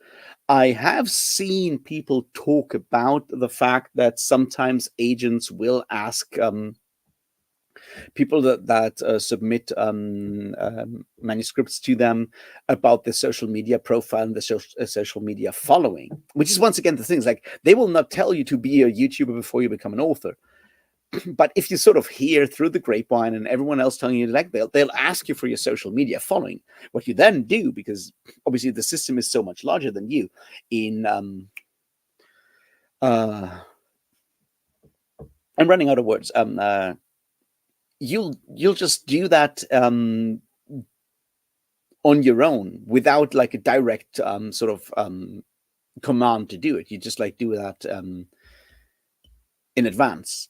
So yes, a lot of authors, prospective authors, become YouTubers, which is why you have like all these like writer YouTube, which is incredibly fascinating to watch because of all these people talking about their writing and giving writing tips, and then you find out that they've never ever submitted a manuscript, and I'm like, you have like 10,000 subscribers and you have writing tips and you have never submitted a manuscript, much less published a book. So how does that work? But that's like the kind of thing that you create when you have like two, three, four main publishers that like own all the means of production, and you have all these people desperate to make it. You can dictate, you can make people dance to your tunes. You don't even have to actually play the tune. You can just like sort of guess at the tune and they'll still dance. And that's the fucked up thing about like so much of like the current publishing industry and the way that sort of like new authors trying to break into the publishing industry.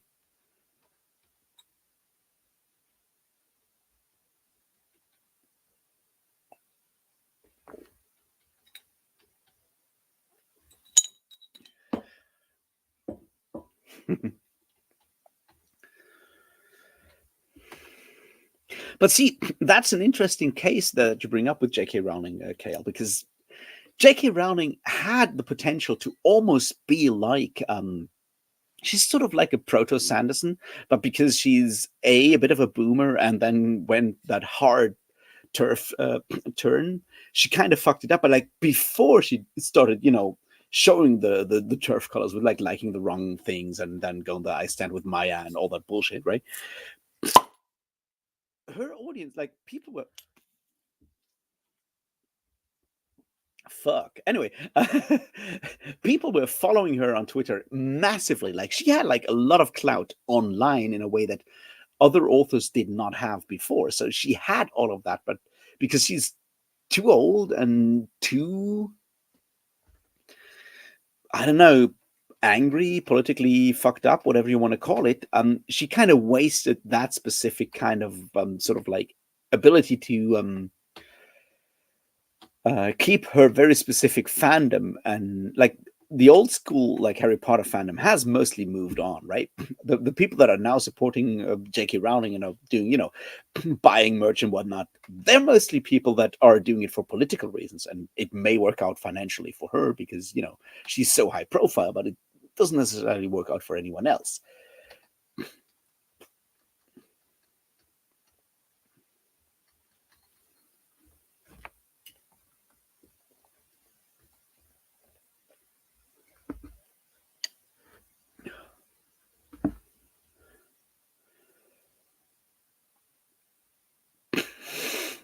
Well, Vince McMahon is like its own whole terrible thing, right? Anyway, Kale, have you listened to the Behind the Bastards podcast episodes on Vince McMahon? It's like a 6 episode kind of a 6 hour episode thing on Vince McMahon. Is like, yeah, he's a terrible person.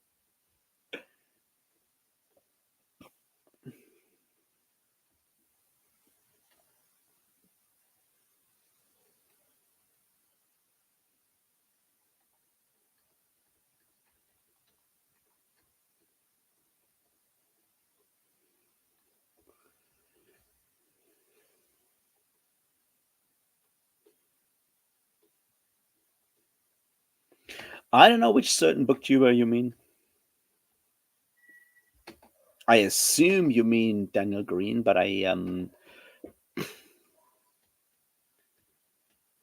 didn't hate his books that much. I think they're sort of okay for like a debut author that has, not never done like any sort of like formal writing training. And no, you don't have to do formal writing training, but it certainly helps. It can be sort of like a shortcut. And when it comes to fantasy booktubers,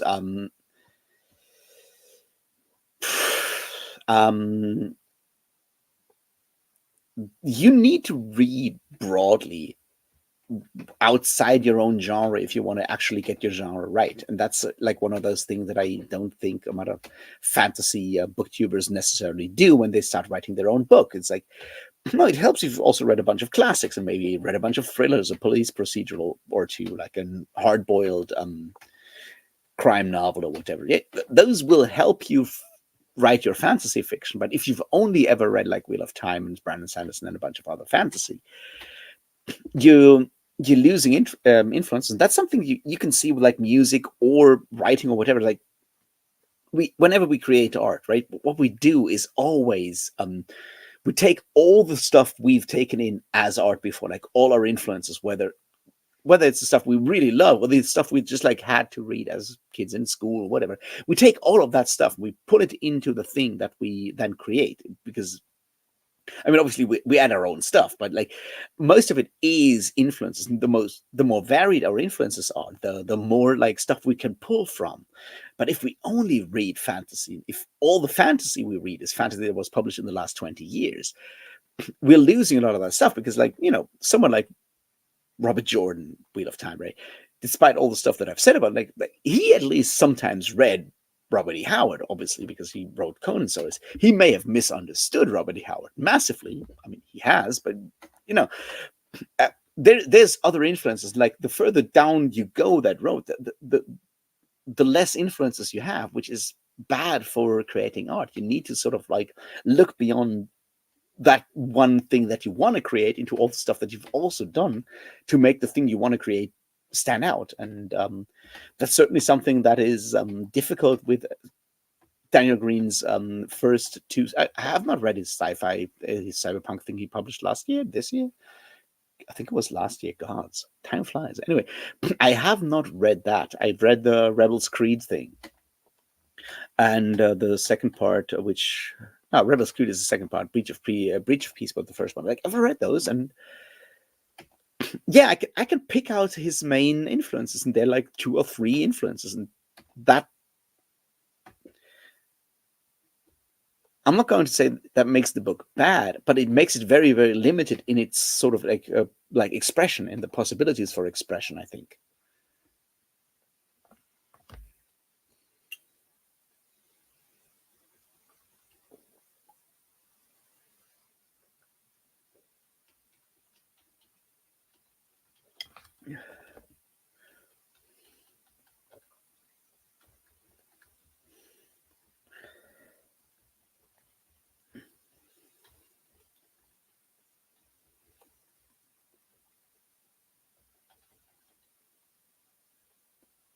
Yeah, but that's like the thing is like reading broadly or like listening broadly when you're making music. It just helps to understand stuff as a reader, and it helps to make your stuff interesting when you write.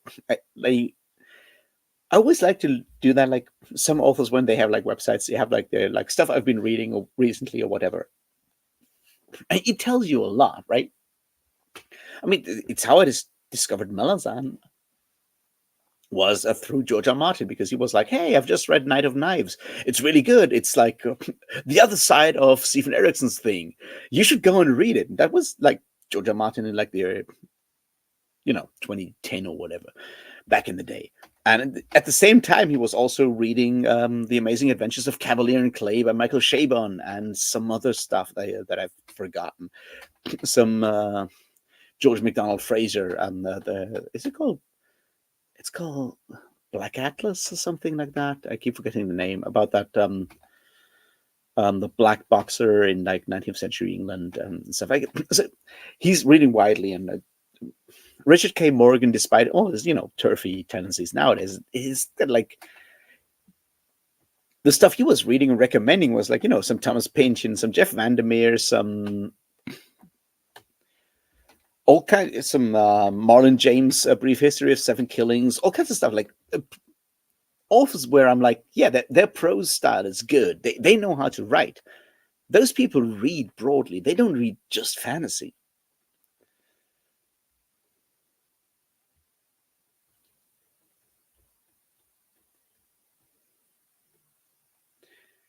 I do like Cormac McCarthy. I do. I have read three Cormac McCarthy. No, four or five. Let me think.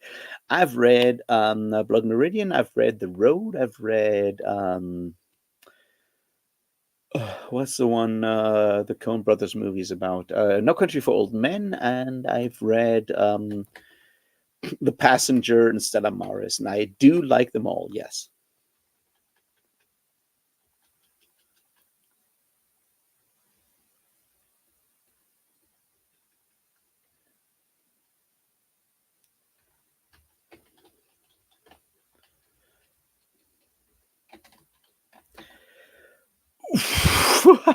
Kale, that's a very, very specific and very difficult question. I will try to not answer.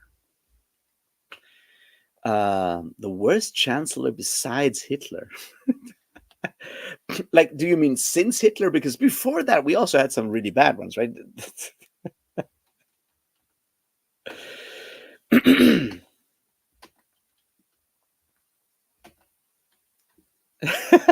Triban Gnoll, yes. If you're going for German history, then I would probably go with fucking Konrad Adenauer because fuck that guy.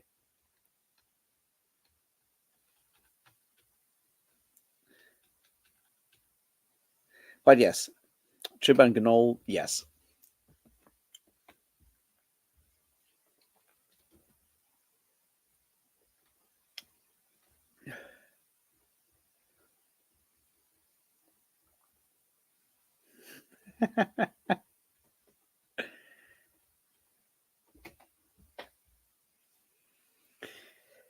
Yeah, that one was a bad one.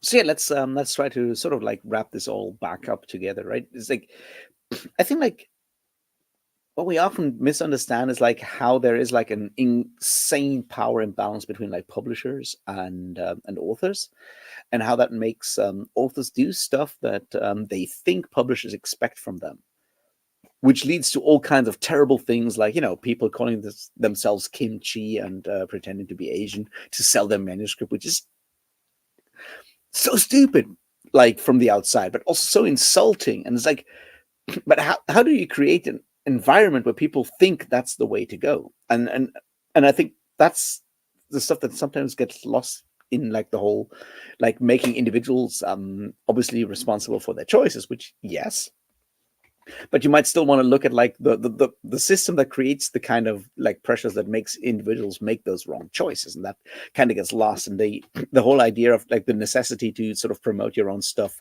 online, to make this always a bit of like a cult of personality. All of that is just part of the thing we've built for ourselves, the way we've like built like social media platform capitalism the way we have, that leads to that. That's not necessarily going to lead to like good books and good art.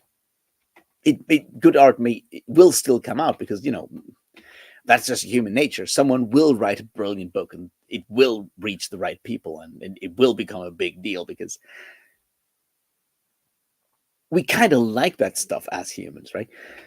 But it certainly doesn't make it easier.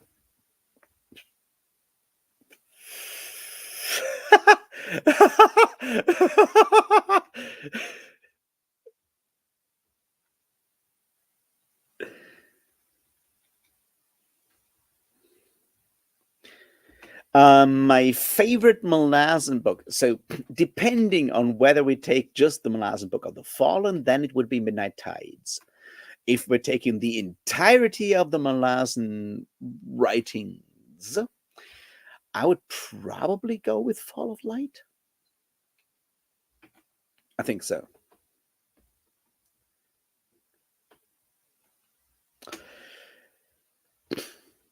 I will not comment on current prime ministers of Italy. I mean, they're post-fascist, but that just means that the post office is also fascist, right? I'm no, I'm not saying anything about that. I have friends in Italy; they suffer. Um, yeah, fuck them. Fuck that government, and fuck the kind of general like European system that Germany has mostly been responsible for. That made it impossible for countries like Italy or Greece or what to sort of get their finances in order because yeah, Germany got rich of those countries fucking up, and that's something that we've kind of ignored. And now that you have like a very much proto-fascist government in Greece and you have a post-fascist government in Italy, everyone is sort of happy, and it pisses me off because I didn't vote for any of those fuckers that made those countries into hellscapes.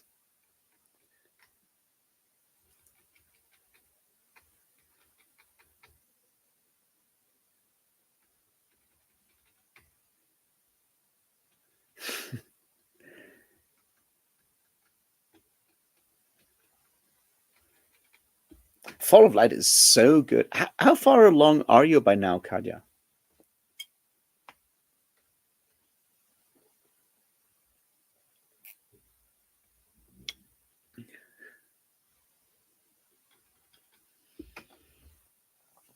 No, but Kale, that's kind of the problem. Is like I was around for like the whole like Greek financial crisis and so forth. It's so fucked up that you have like your neoliberal sort of system going like, yeah, we're gonna fuck the Greeks until they vote like in like a conservative government. And you look at like Mitsotakis and his gang, and the way they fucked Greece is brutal. And it's neoliberal proto-fascism, and it's let's gentrify all the leftist neighborhoods. Let's fuck up exarchia, be massive dickheads, because Germany and parts of France, the French government and so forth, forced that thing on a country that didn't want it. And it's slightly different with Italy because Italy has like all its own like really troubled and complicated history for the last like ever since 45 basically, right? Yeah, it's fucked up and it's incredibly revolting, and yeah, it's highly frustrating.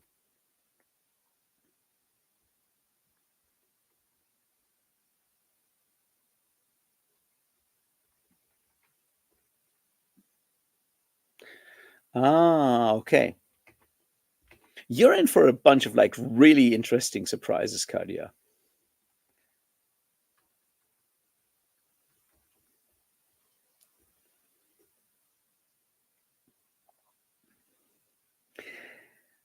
Yeah, I can see that, Null, because like even if you were not tied to a rough breakup, it's already like a very much a very depressing book. So yeah.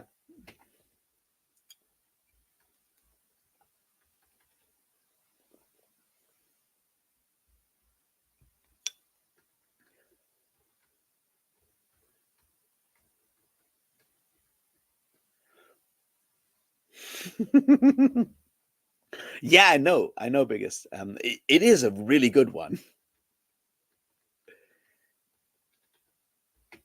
Yeah, I can't wait for Kadia to finish Fall of Light because, yeah, that's going to be really interesting.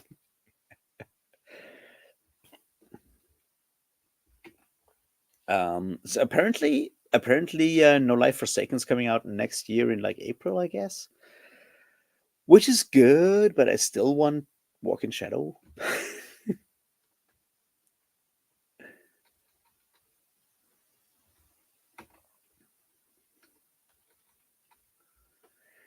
We'll see.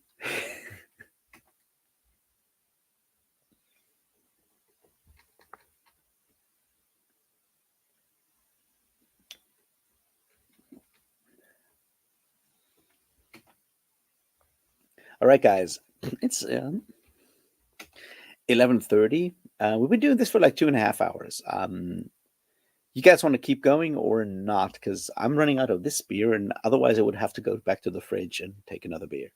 It's up to you. Just saying.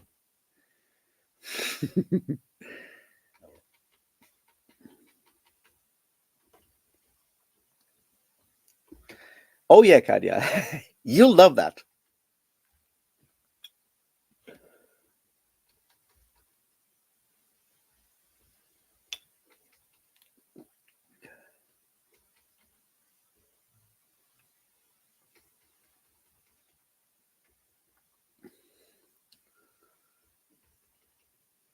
I mean, I kind of understand why Erickson is writing the other one first because I think it's easier on him because he wants to get Walk in Shadow right. And Walk in Shadow, like all the stuff that he has to sort of tie up in Walk in Shadow, is going to be tough.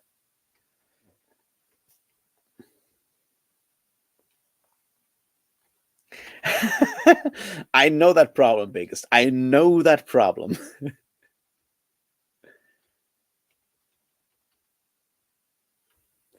So yeah, I guess that's that.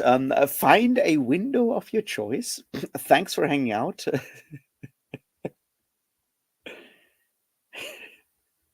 I'll see you around somewhere. I don't know. Go read some good books. Book of Elsewhere comes out on Tuesday. Go read that when it comes out. I think it might be good. It might also be incredibly depressing. We will find out.